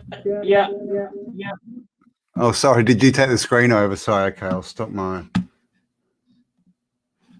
Did my screen work? I came back in and couldn't see it. Did anyone see that? How are we going? It was, but the sound wasn't working, so I changed it because the Oh, sound you wasn't working. turned it off. Okay. Sorry, guys. If you want to see that, it's the first ever video on my Auto 2 channel. I recommend you all go and have a look, but not now, after the stream, of course. So I spent that time setting up this little diagram thing. So that's a couple of Walter Russell things, but that's the fractals of color breaking down into the keynotes of actual key frequencies that are on organs that are then going into the octave system that are then broken down. And this is the actual pictures of hydrogen wave function color dimension breakdown into plasma. So like it's a conversion of this sacred geometry with these scientific sacred geometries. And then the one that you had to put in this picture, Campbell, there of different elements being broken down by their atomic masses, those are keys of colors that are sections of those frequencies that were break down into the fractals of the fractals of the fractals. If you want to open a screen though and share it, I'm still gonna need 10 minutes, but I'll let you or 5 minutes here. All right, I might have a chat with the peeps. Exactly. I've got my coffee, I'm ready to go. So all righty. We can also, Campbell, I think you'll have access to this, or regardless, I'll give you access that you can we'll work together share screen, yeah. Down into smaller episodes though, and then also use it to like do a next, like chop up the parts with Michelle to like use on the next video we do, and then also do one edited video like just of that sort of thing, and then we'll do these ones up. Yep. Sorry, do the one of just Michelle, and then chop up these parts for the next one that we do together with Michelle on certain parts, and then I'll do one on just the Walter Russell color fractal stuff. But that's how we actually first connected, me and Michelle, was through me presenting this hydrogen wave function one and the other Walter Russell archways octave systems. And it's like they're just sound key frequencies that are certain dimensions that get put into my electrolysis, alchem, electrochemistry, in the saltwater reactions that is, but that's the story for another day. It's that Michelle took this information, and these are all actual scientific charts, and then was able to connect them to all of her work with the macro circuitry of the earth, and also with the cathedrals and how it's a like the cathode inside of one of the domes, and like that'll be the discussion when it'll be Paul and three of us and four of us next time, because he's got a lot of the alchemy pictures and works of the different domes with all the symbols and the metals that are on the groundwork, I guess you'd say. Cool. All righty. All right, so who have we got here? Oh, thank you, Kappa, for posting my other channel. Rawhide. It's everyone's obligation and duty for humanity. Hello, Bex. I agree. Stuart Rogers. Hello, Laurie. Hello. Walter Russell. Yes. Smart man. I don't get my wisdom, which you all are missing out on from a perspective above human. Oh, I don't get my wisdom. Moving too quickly from a perspective above human. Leslie, hi. Oh, hi. It must be above. I'm not sure what you mean there. Sorry. Weed and caffeine is common around here. Well, there you go. Daryl G. Where are you? Yes, yes. Thanks, Kappa. Yes, I have 3 channels. I may have another channel that's been kicked off YouTube, but is on BitChute. We're just sort of getting that organized. We're going to relaunch that on YouTube, and we're getting it up on Telegram as well. And we'll just have to put nice stuff, YouTube friendly. But yeah, they don't like what we say on the Instant Karma project on YouTube. Sweeps Harriet, hello. Fiery Nessa, Soul Power. Paint with Light. Well, that's a very cool name. Did I feed Kitty? Yes, I did, Hippie Shake. Yes, my 21-year-old feline friend, who's deaf, and so she's very, very, very loud. She just sits at my door screaming. How do I say that? Retinue Retsno M96. You know who you are. I recommend Spiral Love's videos on what is prayer, above 10 minutes duration, but very informative and to the point. Well, thank you very much. I think being human is a superpower. I agree, Sweeps Harriet. But I think the thing is that at the moment we're not, fully human. We're not at our potential. We can be a lot more and do a lot more than we currently are, and that's without the fact that we're being dumbed down in everything, right? Food, water, medication, education, politics, everything. Just describe mums minus the screaming. Oh, who was that, Aaron? You may be down under, but this conversation is pretty high. Oh, thank you, Sean Dworkin. Aaron Corbett, more human than human. Odyssey is better. Yeah, Odyssey, yeah, they're just still both going through growing pains. I'm having real trouble just uploading to BitChute, and also to Odyssey too. Most of my uploads just fail. I have to do them 5 or 6 times. But at least Odyssey's good. Well, automatically uploads my autodidactic videos, but because they're not, maybe I'll have to start compressing them for YouTube, because when they go to Odyssey, they don't, they skip. The golden ratio, the nature is a big part of it. Indeed, Bex, the golden ratio, 1 to 1.614, is that correct? The golden ratio, and that's, you can see, it's also called the beauty ratio by some, because the closer you have to that ratio in your face, apparently the more beautiful you're perceived as. And so it means if this is 1, if this is 1, then should be 1.16, and everything should, sort of all these different proportions, length of your arms, everything.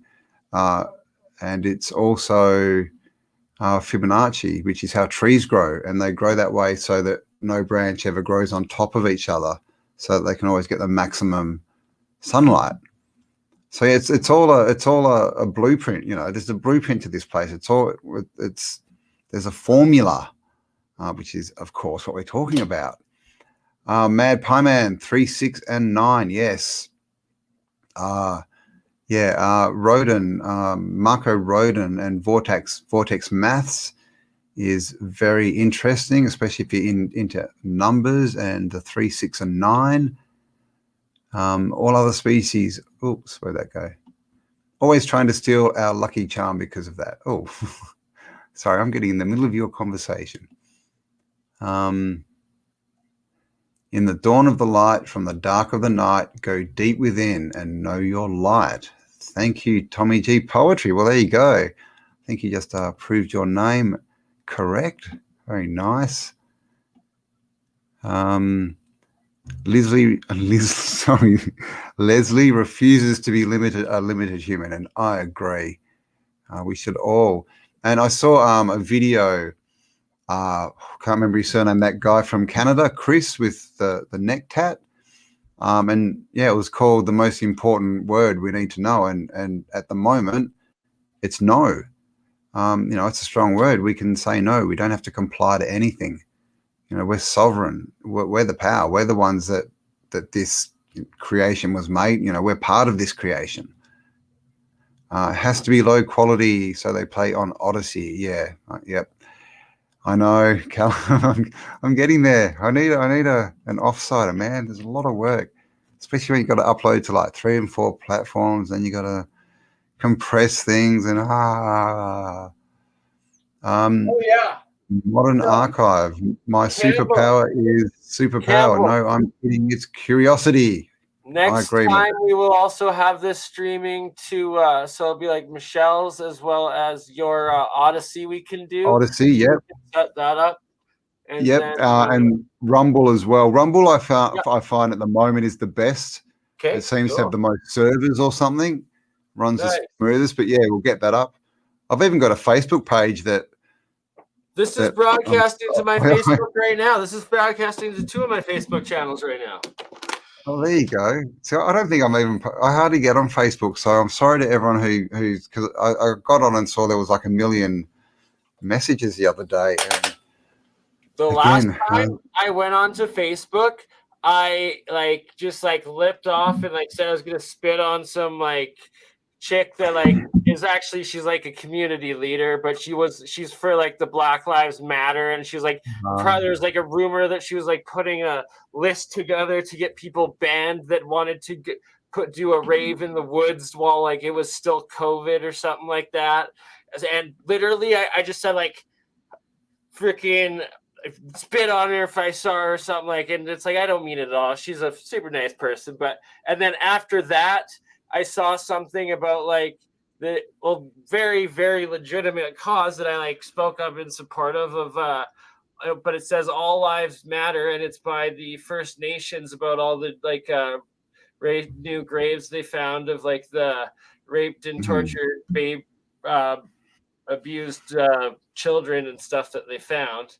And I was see, and I made another post at the same time idiotically see, this is something that isn't racist that I could support. And I literally created the outrage. There was 40,000 people signed a petition that I can no longer against me being a vendor at Shambhala again because of that. And it's just what? Okay. Hate speech. So now it's okay, guys, well, here's 3 hours of us both breaking down sacred geometry and ancient knowledge and Bernie's back with a vengeance. Spectrum of the flat earth and circular worlds. That yes, they are both. You see, one is the disc plane perspective, and you need 3 of those 3 captured discs, those 3 informations to add up to make a triangle to get your full volume. And then you have to also have 1 more disc that is us existing now in our consciousness, that is us, that then connects to the ether sort of thing. And it's to understand this more. Spark gap potential thing is just seems to be the crux of all of this. Yeah, well, the spark gap is where you are able to control the sound frequency going into it, the electric current energies on both of them on sides. You're controlling that energy. And then if you have it in one of these plasma tubes where it's going, you're controlling but all 3 of those going into it, then on a monatomic scale, you're able to control all that matter nuclearly, or to go do what literally access anything within the higher and lower dimensional dimensions of everything. You can send yourself through it if you have exactly. That'd be time travel. Yeah.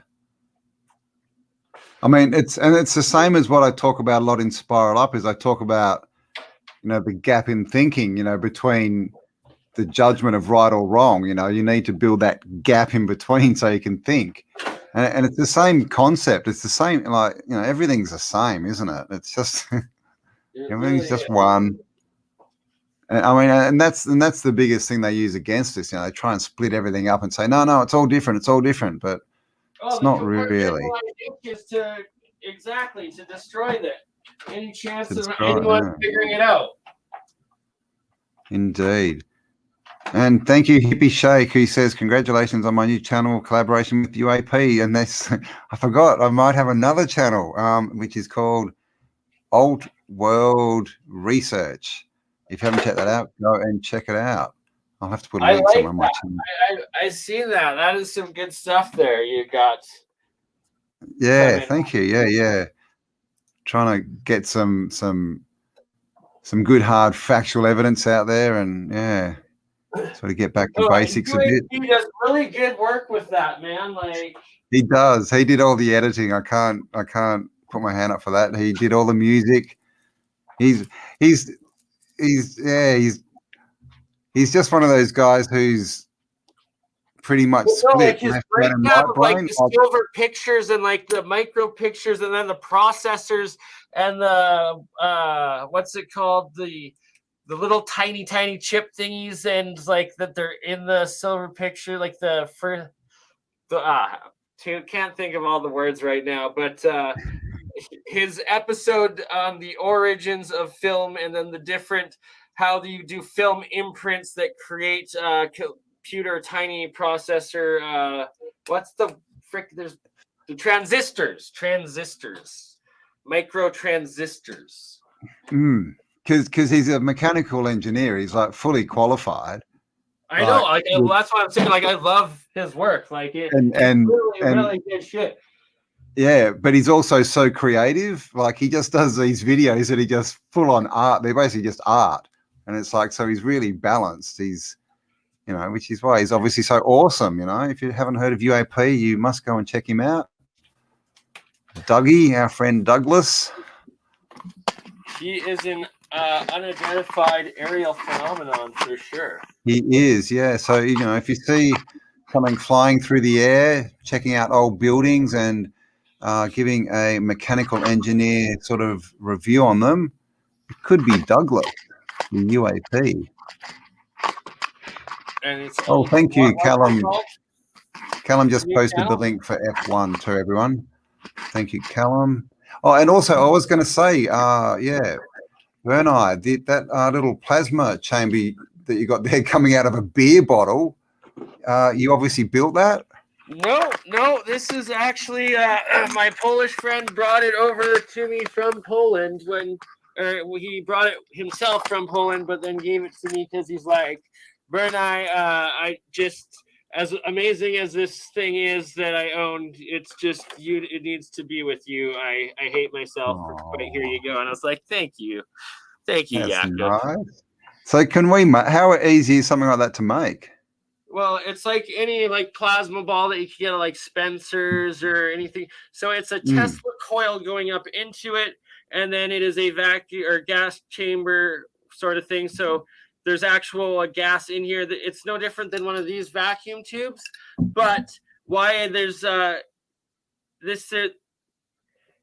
why it comes back down like that and not through the other way is because it's a closed system going back in on one end of the current, like being cut off into the plasma reaction sort of thing. So is it a monopole grounded. or mono? Yeah, I'm not sure. I'm gonna have to check that out. Mike will know. Like, let's ask this to Mike. He'll fully explain it more.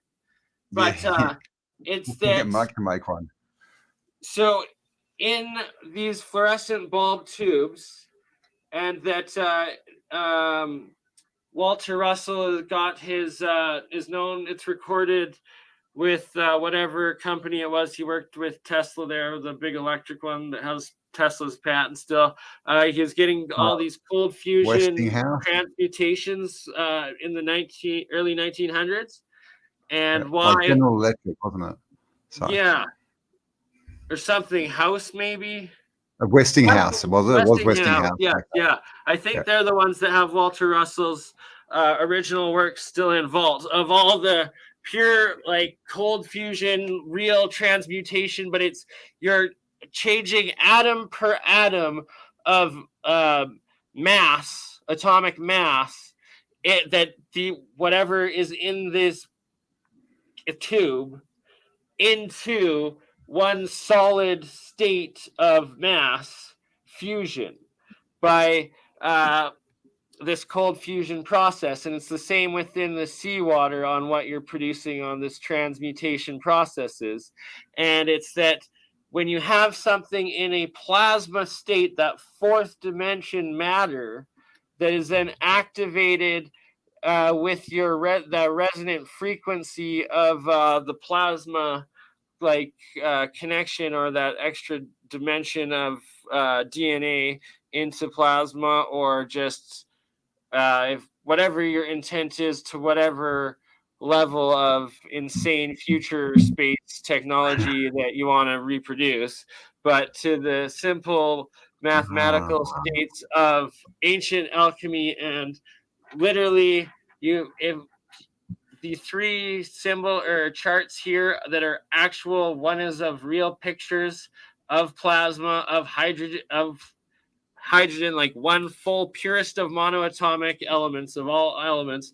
This is atomic hydrogen. That is what is being produced in this electrolysis alchemy reaction. That it's as simple as having a copper sheet, like ghetto bagged as battery as you could imagine, but I think those were actually far more advanced. We just are only beginning to figure it out now. But the Keshi cup of life, or this alchemy anode side, or the cathode side, the one metal you have, the other metal that you have, and wires connecting both sides, that it does start creating electrolysis, and small amounts of this pure atomic hydrogen is being produced in that. And if you have your own DNA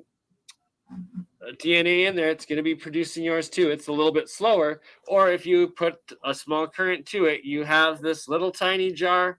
Anybody and any situation, no matter where they are in the world, can do this and advance themselves in their health, in their protection against health issues, and potentially, who knows, like electricity too.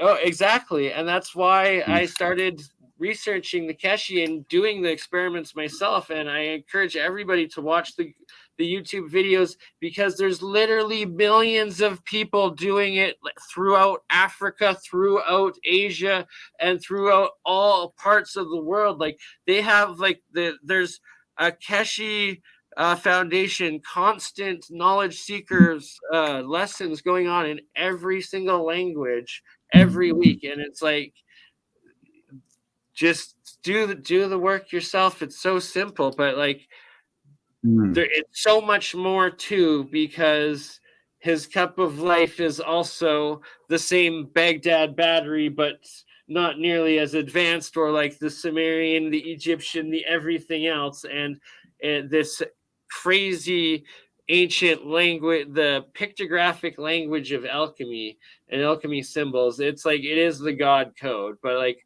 or the intelligence or consciousness or structured universe. I don't know, but the instructions exactly, to the blueprint. it's the instruction man. There you go. It's the instruction manuals to the universe, and it's the only language that is the first language that we have of our oldest text that's dug up and dated anywhere. Every time it's like, oh, look, they have the same alchemy symbols in these, whatever it means, and lost languages. And then the next one, it's like every single actively used through every society throughout history, and still used in the occultist elitist societies that are alive today. Why is that? Right? Indeed. So there must be something to it. Exactly right. You know, it's like Tim Minchin said in one of his songs or performances, in a song, what does he say? You know, basically things don't persist if they're not true. You know, like, so all these stories and legends, you know, they're not going to last for thousands or even hundreds of years if there's no basis to them. Right. What are we looking at there? Are we looking at a bottle, and that plasma is literally coming from being created from a different dimension, like, and being brought into existence, pretty much? So, yeah, well, plasma is a state of matter, but it's a state of energy throughout that entire matter, and it is the break in and the breakdown of Oh, into so it's this go-between zone between the our transfer. third-dimensional existence on this planet Earth that is the third sphere from the sun, the third ring out, where we are 3D consciousnesses, and plasma is that fourth that breaks into the ether and like in between, right? So that's why in all lightning they see lots of like Dan Winters does really good work on understanding plasma and what it is and stuff like that. And that's what that picture was, right? That was plasma saying everything's plasma is the outer ring, and then every other form is contained within that, or every other expression. So right here again, right? We're looking at it again. So one full dimension is one full white. We haven't got the circle. We got the keys. The what? We've got the keys and the plasma. Oh, is that what you mean? The plasma on the side with the 1, 2, 3, 4, 5, 6. On the left side, the hydrogen wave there. So one full one, that's one white monoatomic single atom of, and so these are higher mass dimension pure plasma elements. So that's why monoatomic gold, if you're eating it, that's your pure plasma of like the most highest grade ever, right? And so you got the colloidal water that I'm drinking, this monoatomic gold, silver, copper, zinc, colloidal million for million in the water, right?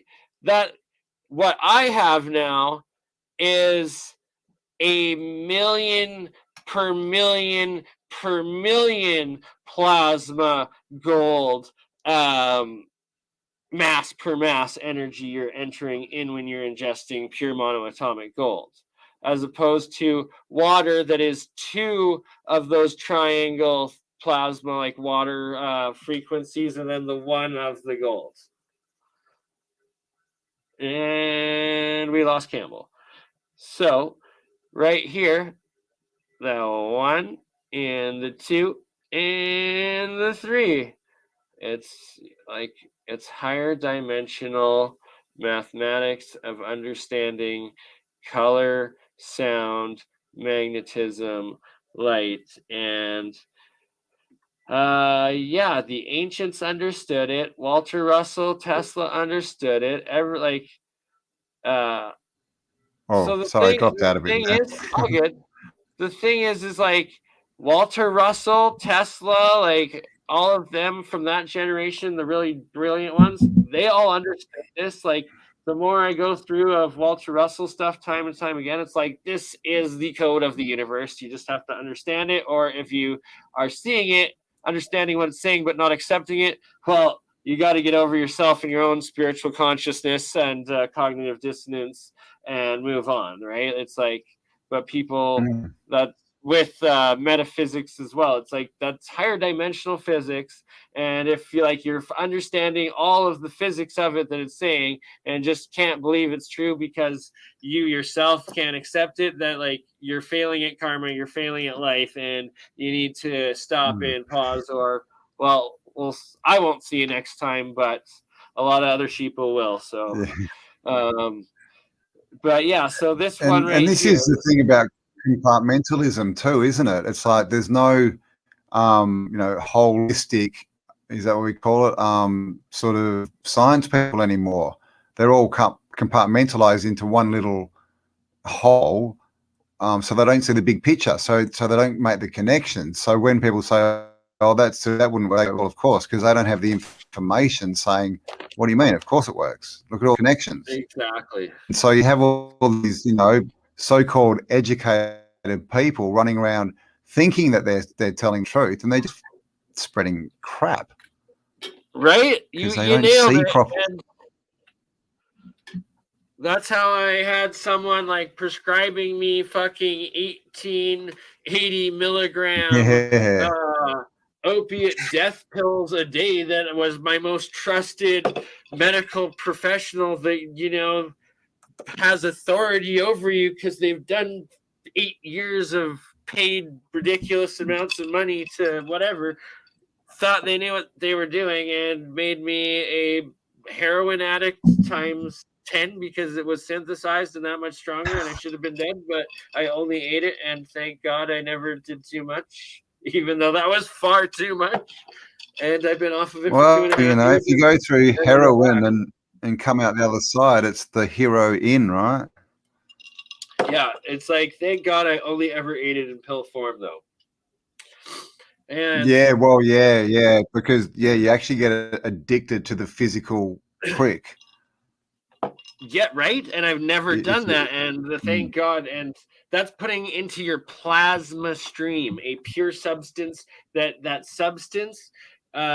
Okay, so this actually is the highest dimension of science and physics and everything, and drugs and waveforms and color, and putting a pure monoatomic of substance that is fentanyl, which is a synthesized so it's a million per million. Your poppy seed, right? Poppy seed milk that has it has codeine, it has morphine, and then it has one more or something like it. And then it's like those are then refined from 1 part per million in the milk to 1 million parts per million of it, and then refined.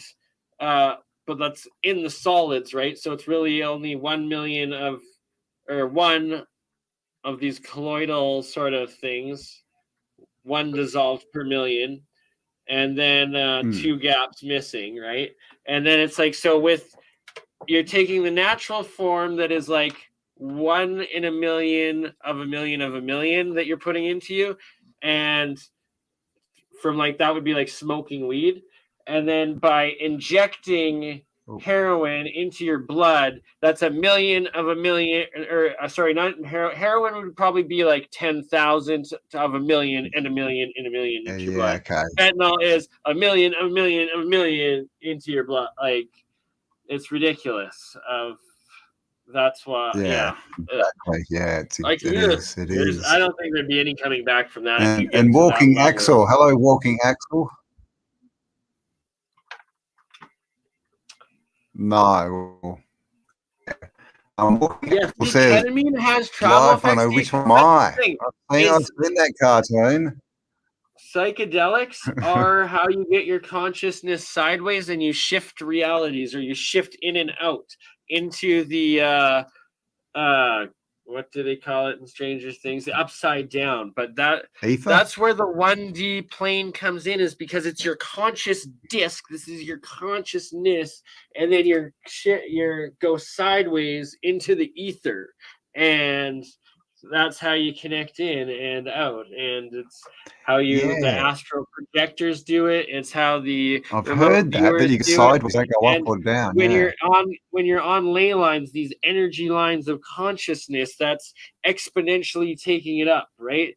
And it's when you're meditating and you do it, you get to the level of the yogi master, right? That you can do it anywhere, conscious, out of body, and then I bet some of those people still in Tibet, the few, or in India, the crazy ones over there, probably still they've been alive for stories of years. I believe there's probably at least 10 humans somewhere on this planet that have been alive for at least 1,000 years, if not thousands of years, or because they find some of those Buddhists that are stories. They're in the hills of old yogis being in caves for 500 years. Oh, sorry, I'm talking over you again. Oh, good, but those are legends, right? It's you are we there? Are we having internet issues? I don't know what we're doing. Monoatomic gold. Oh. Who? Where? Are you there?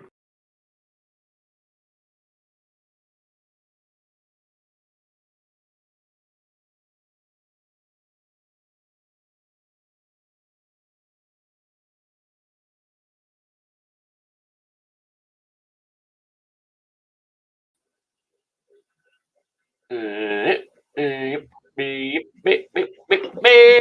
back. Oh, am I back? All right. What was I going to say before? Something that was really interesting. Who have we got here? Aaron Corbett, I believe, when you're not sitting here defending yourself in human form. Leslie. Okay. I'm jumping into people's conversations again. Hello, Curtis. How you going? Yeah, walking Axel. All Which right, one am I'm I? gonna be back in I'm 5 thinking minutes. I'm the brain. Oh yes. Yep. No worries. Raising one's vibrational frequency gets you into a higher conscious state. You just know things with Bingo. inert wisdom and is superior human knowledge. Yeah, I agree with that. Definitely. I always say, why would you work in the physical trying to get things done? Because, the spiritual always trumps the physical, or whatever you want to call that. The all. Right? The karmatic law, the imprint on your soul. Death before dishonor.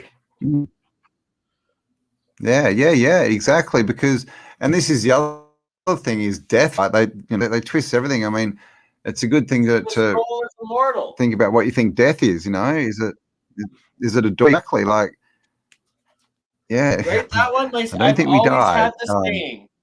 Always had the saying that if you truly understand physics, energy cannot be created or destroyed. It can only be transformed from one state to another. That it's like your soul, your spirit is like your electric charge into your ever eternal soul, that it's just going from one dimension to another, but your soul is immortal. Like you cannot, that light cannot end, like that consciousness will keep going on, and that you exist in the higher dimension fractal that is of that torus, right? That like there's the universe that is everything, that is all of source and all of life and all of stuff, and then it's like on like the fifth dimension, or this around Earth, probably like this glow. See, like over here you got the glow space-time, and that orange and purple that is around the Earth, that is like the Akashic record, or your ancestors' consciousness,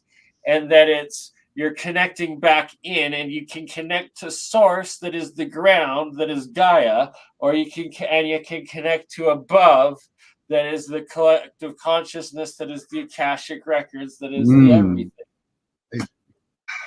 And what would happen when you did that, right? You'd create two poles, or the cathode and the anode, and the spark source gap in between. Source will flow and then you, right? Yeah, you've activated source exactly in the ether. So everything, so, like, you don't know how many times it took me to like be connected to that knowledge, like, and trying to write it down, and then like you look at it after you've slept and it's all worn off, and it's like, man, I just wrote, I am crazy trying to explain this in this dimension again. I am just crazy. I am crazy. Like, it's like, no, you can't have a full connected consciousness in two places at the same time. Like, it's a funny thing, but yes, it's pulling pieces back at a time and slowly getting the picture. I mean, you can and you can't. It's almost like stretching. It's sort of doing gap, right? The spark gap, the potential. Once you create the 2 points that can start, you create what you call the plasma, the ether, the other dimensions, and then you can, whatever, travel the dimensions, remote view, you can, talk to different beings. Because if time doesn't exist and we're in different planes at once, then you could connect to those other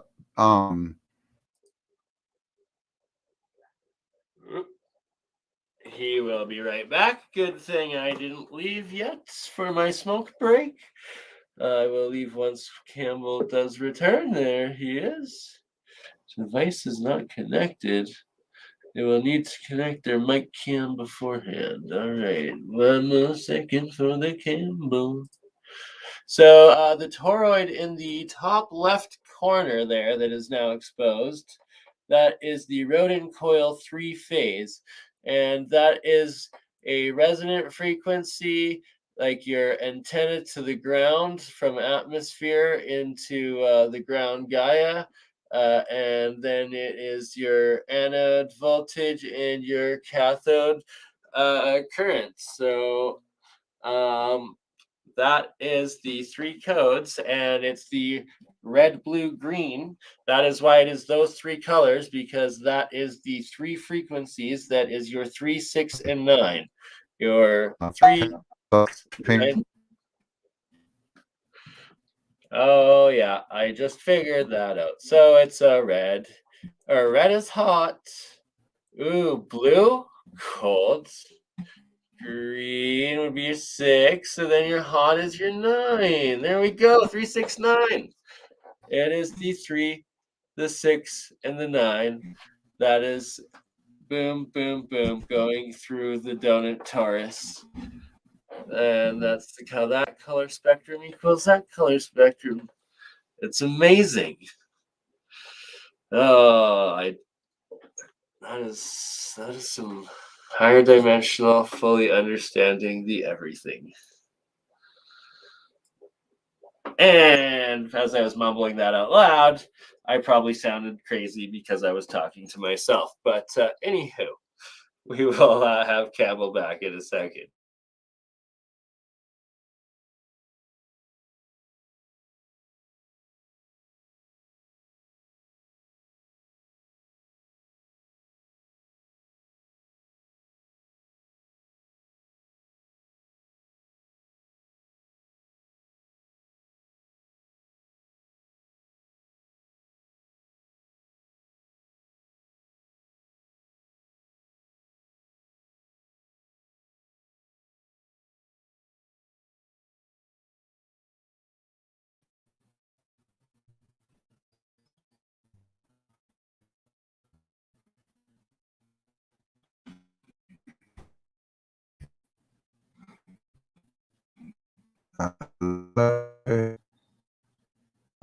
Am I back? Sorry, today. It's 3.5. So can you hear me? Am I still tripping?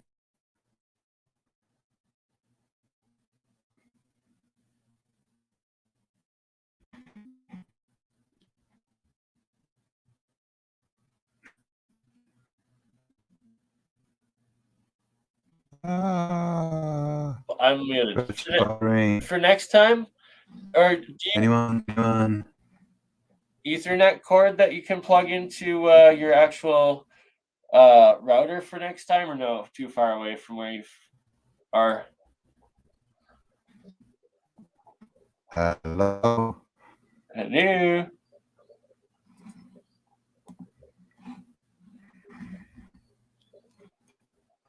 Is it Cambell? Hello.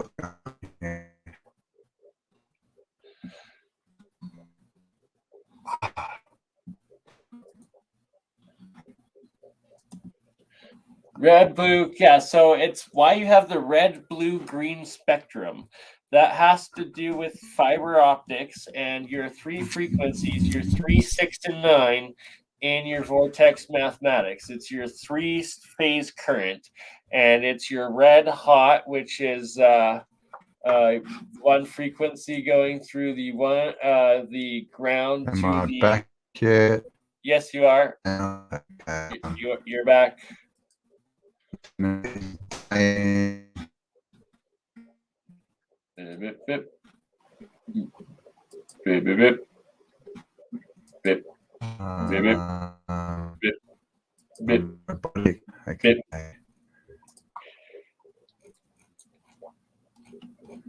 I'm going to finally be able to finish this and make sense of it all.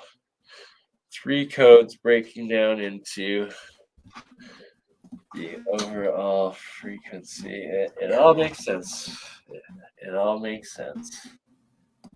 5 years till we're on the Star Trek Enterprise, guys. Just kidding.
We are waiting on Campbell. He's here, but it says device not connected. I'm just going to go for a smoke break, so please let Campbell know when he gets back. Campbell, if you need to restart your computer, I will be back in 5 minutes, and then I will be able to actually connect the 3 lines, the 3 dimensions, your anode, your cathode, and your ground, and make it all make sense, and how plasma, monoatomics, and hydrogen wave function with your color geometry spectrum, wave-like spectrum, is the fusion equation of God, basically. Be right back.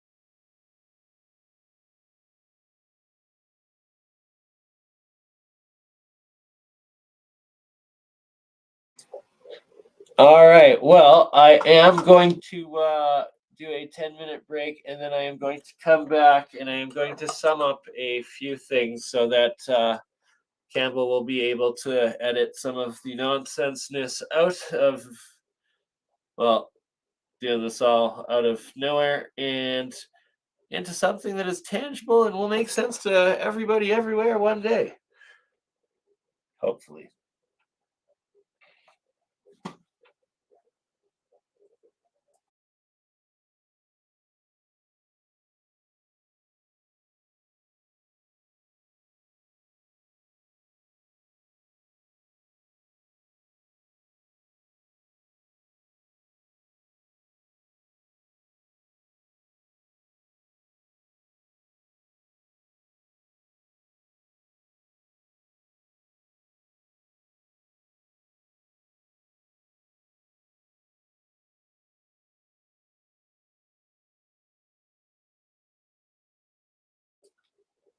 It's making sense when it connects to in the dots in the head, and then I'm figuring out how I can present and what I can present and say to make it make sense and comprehensible to others when we get back.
Yeah, we're just gonna call it a night, actually. Love you all.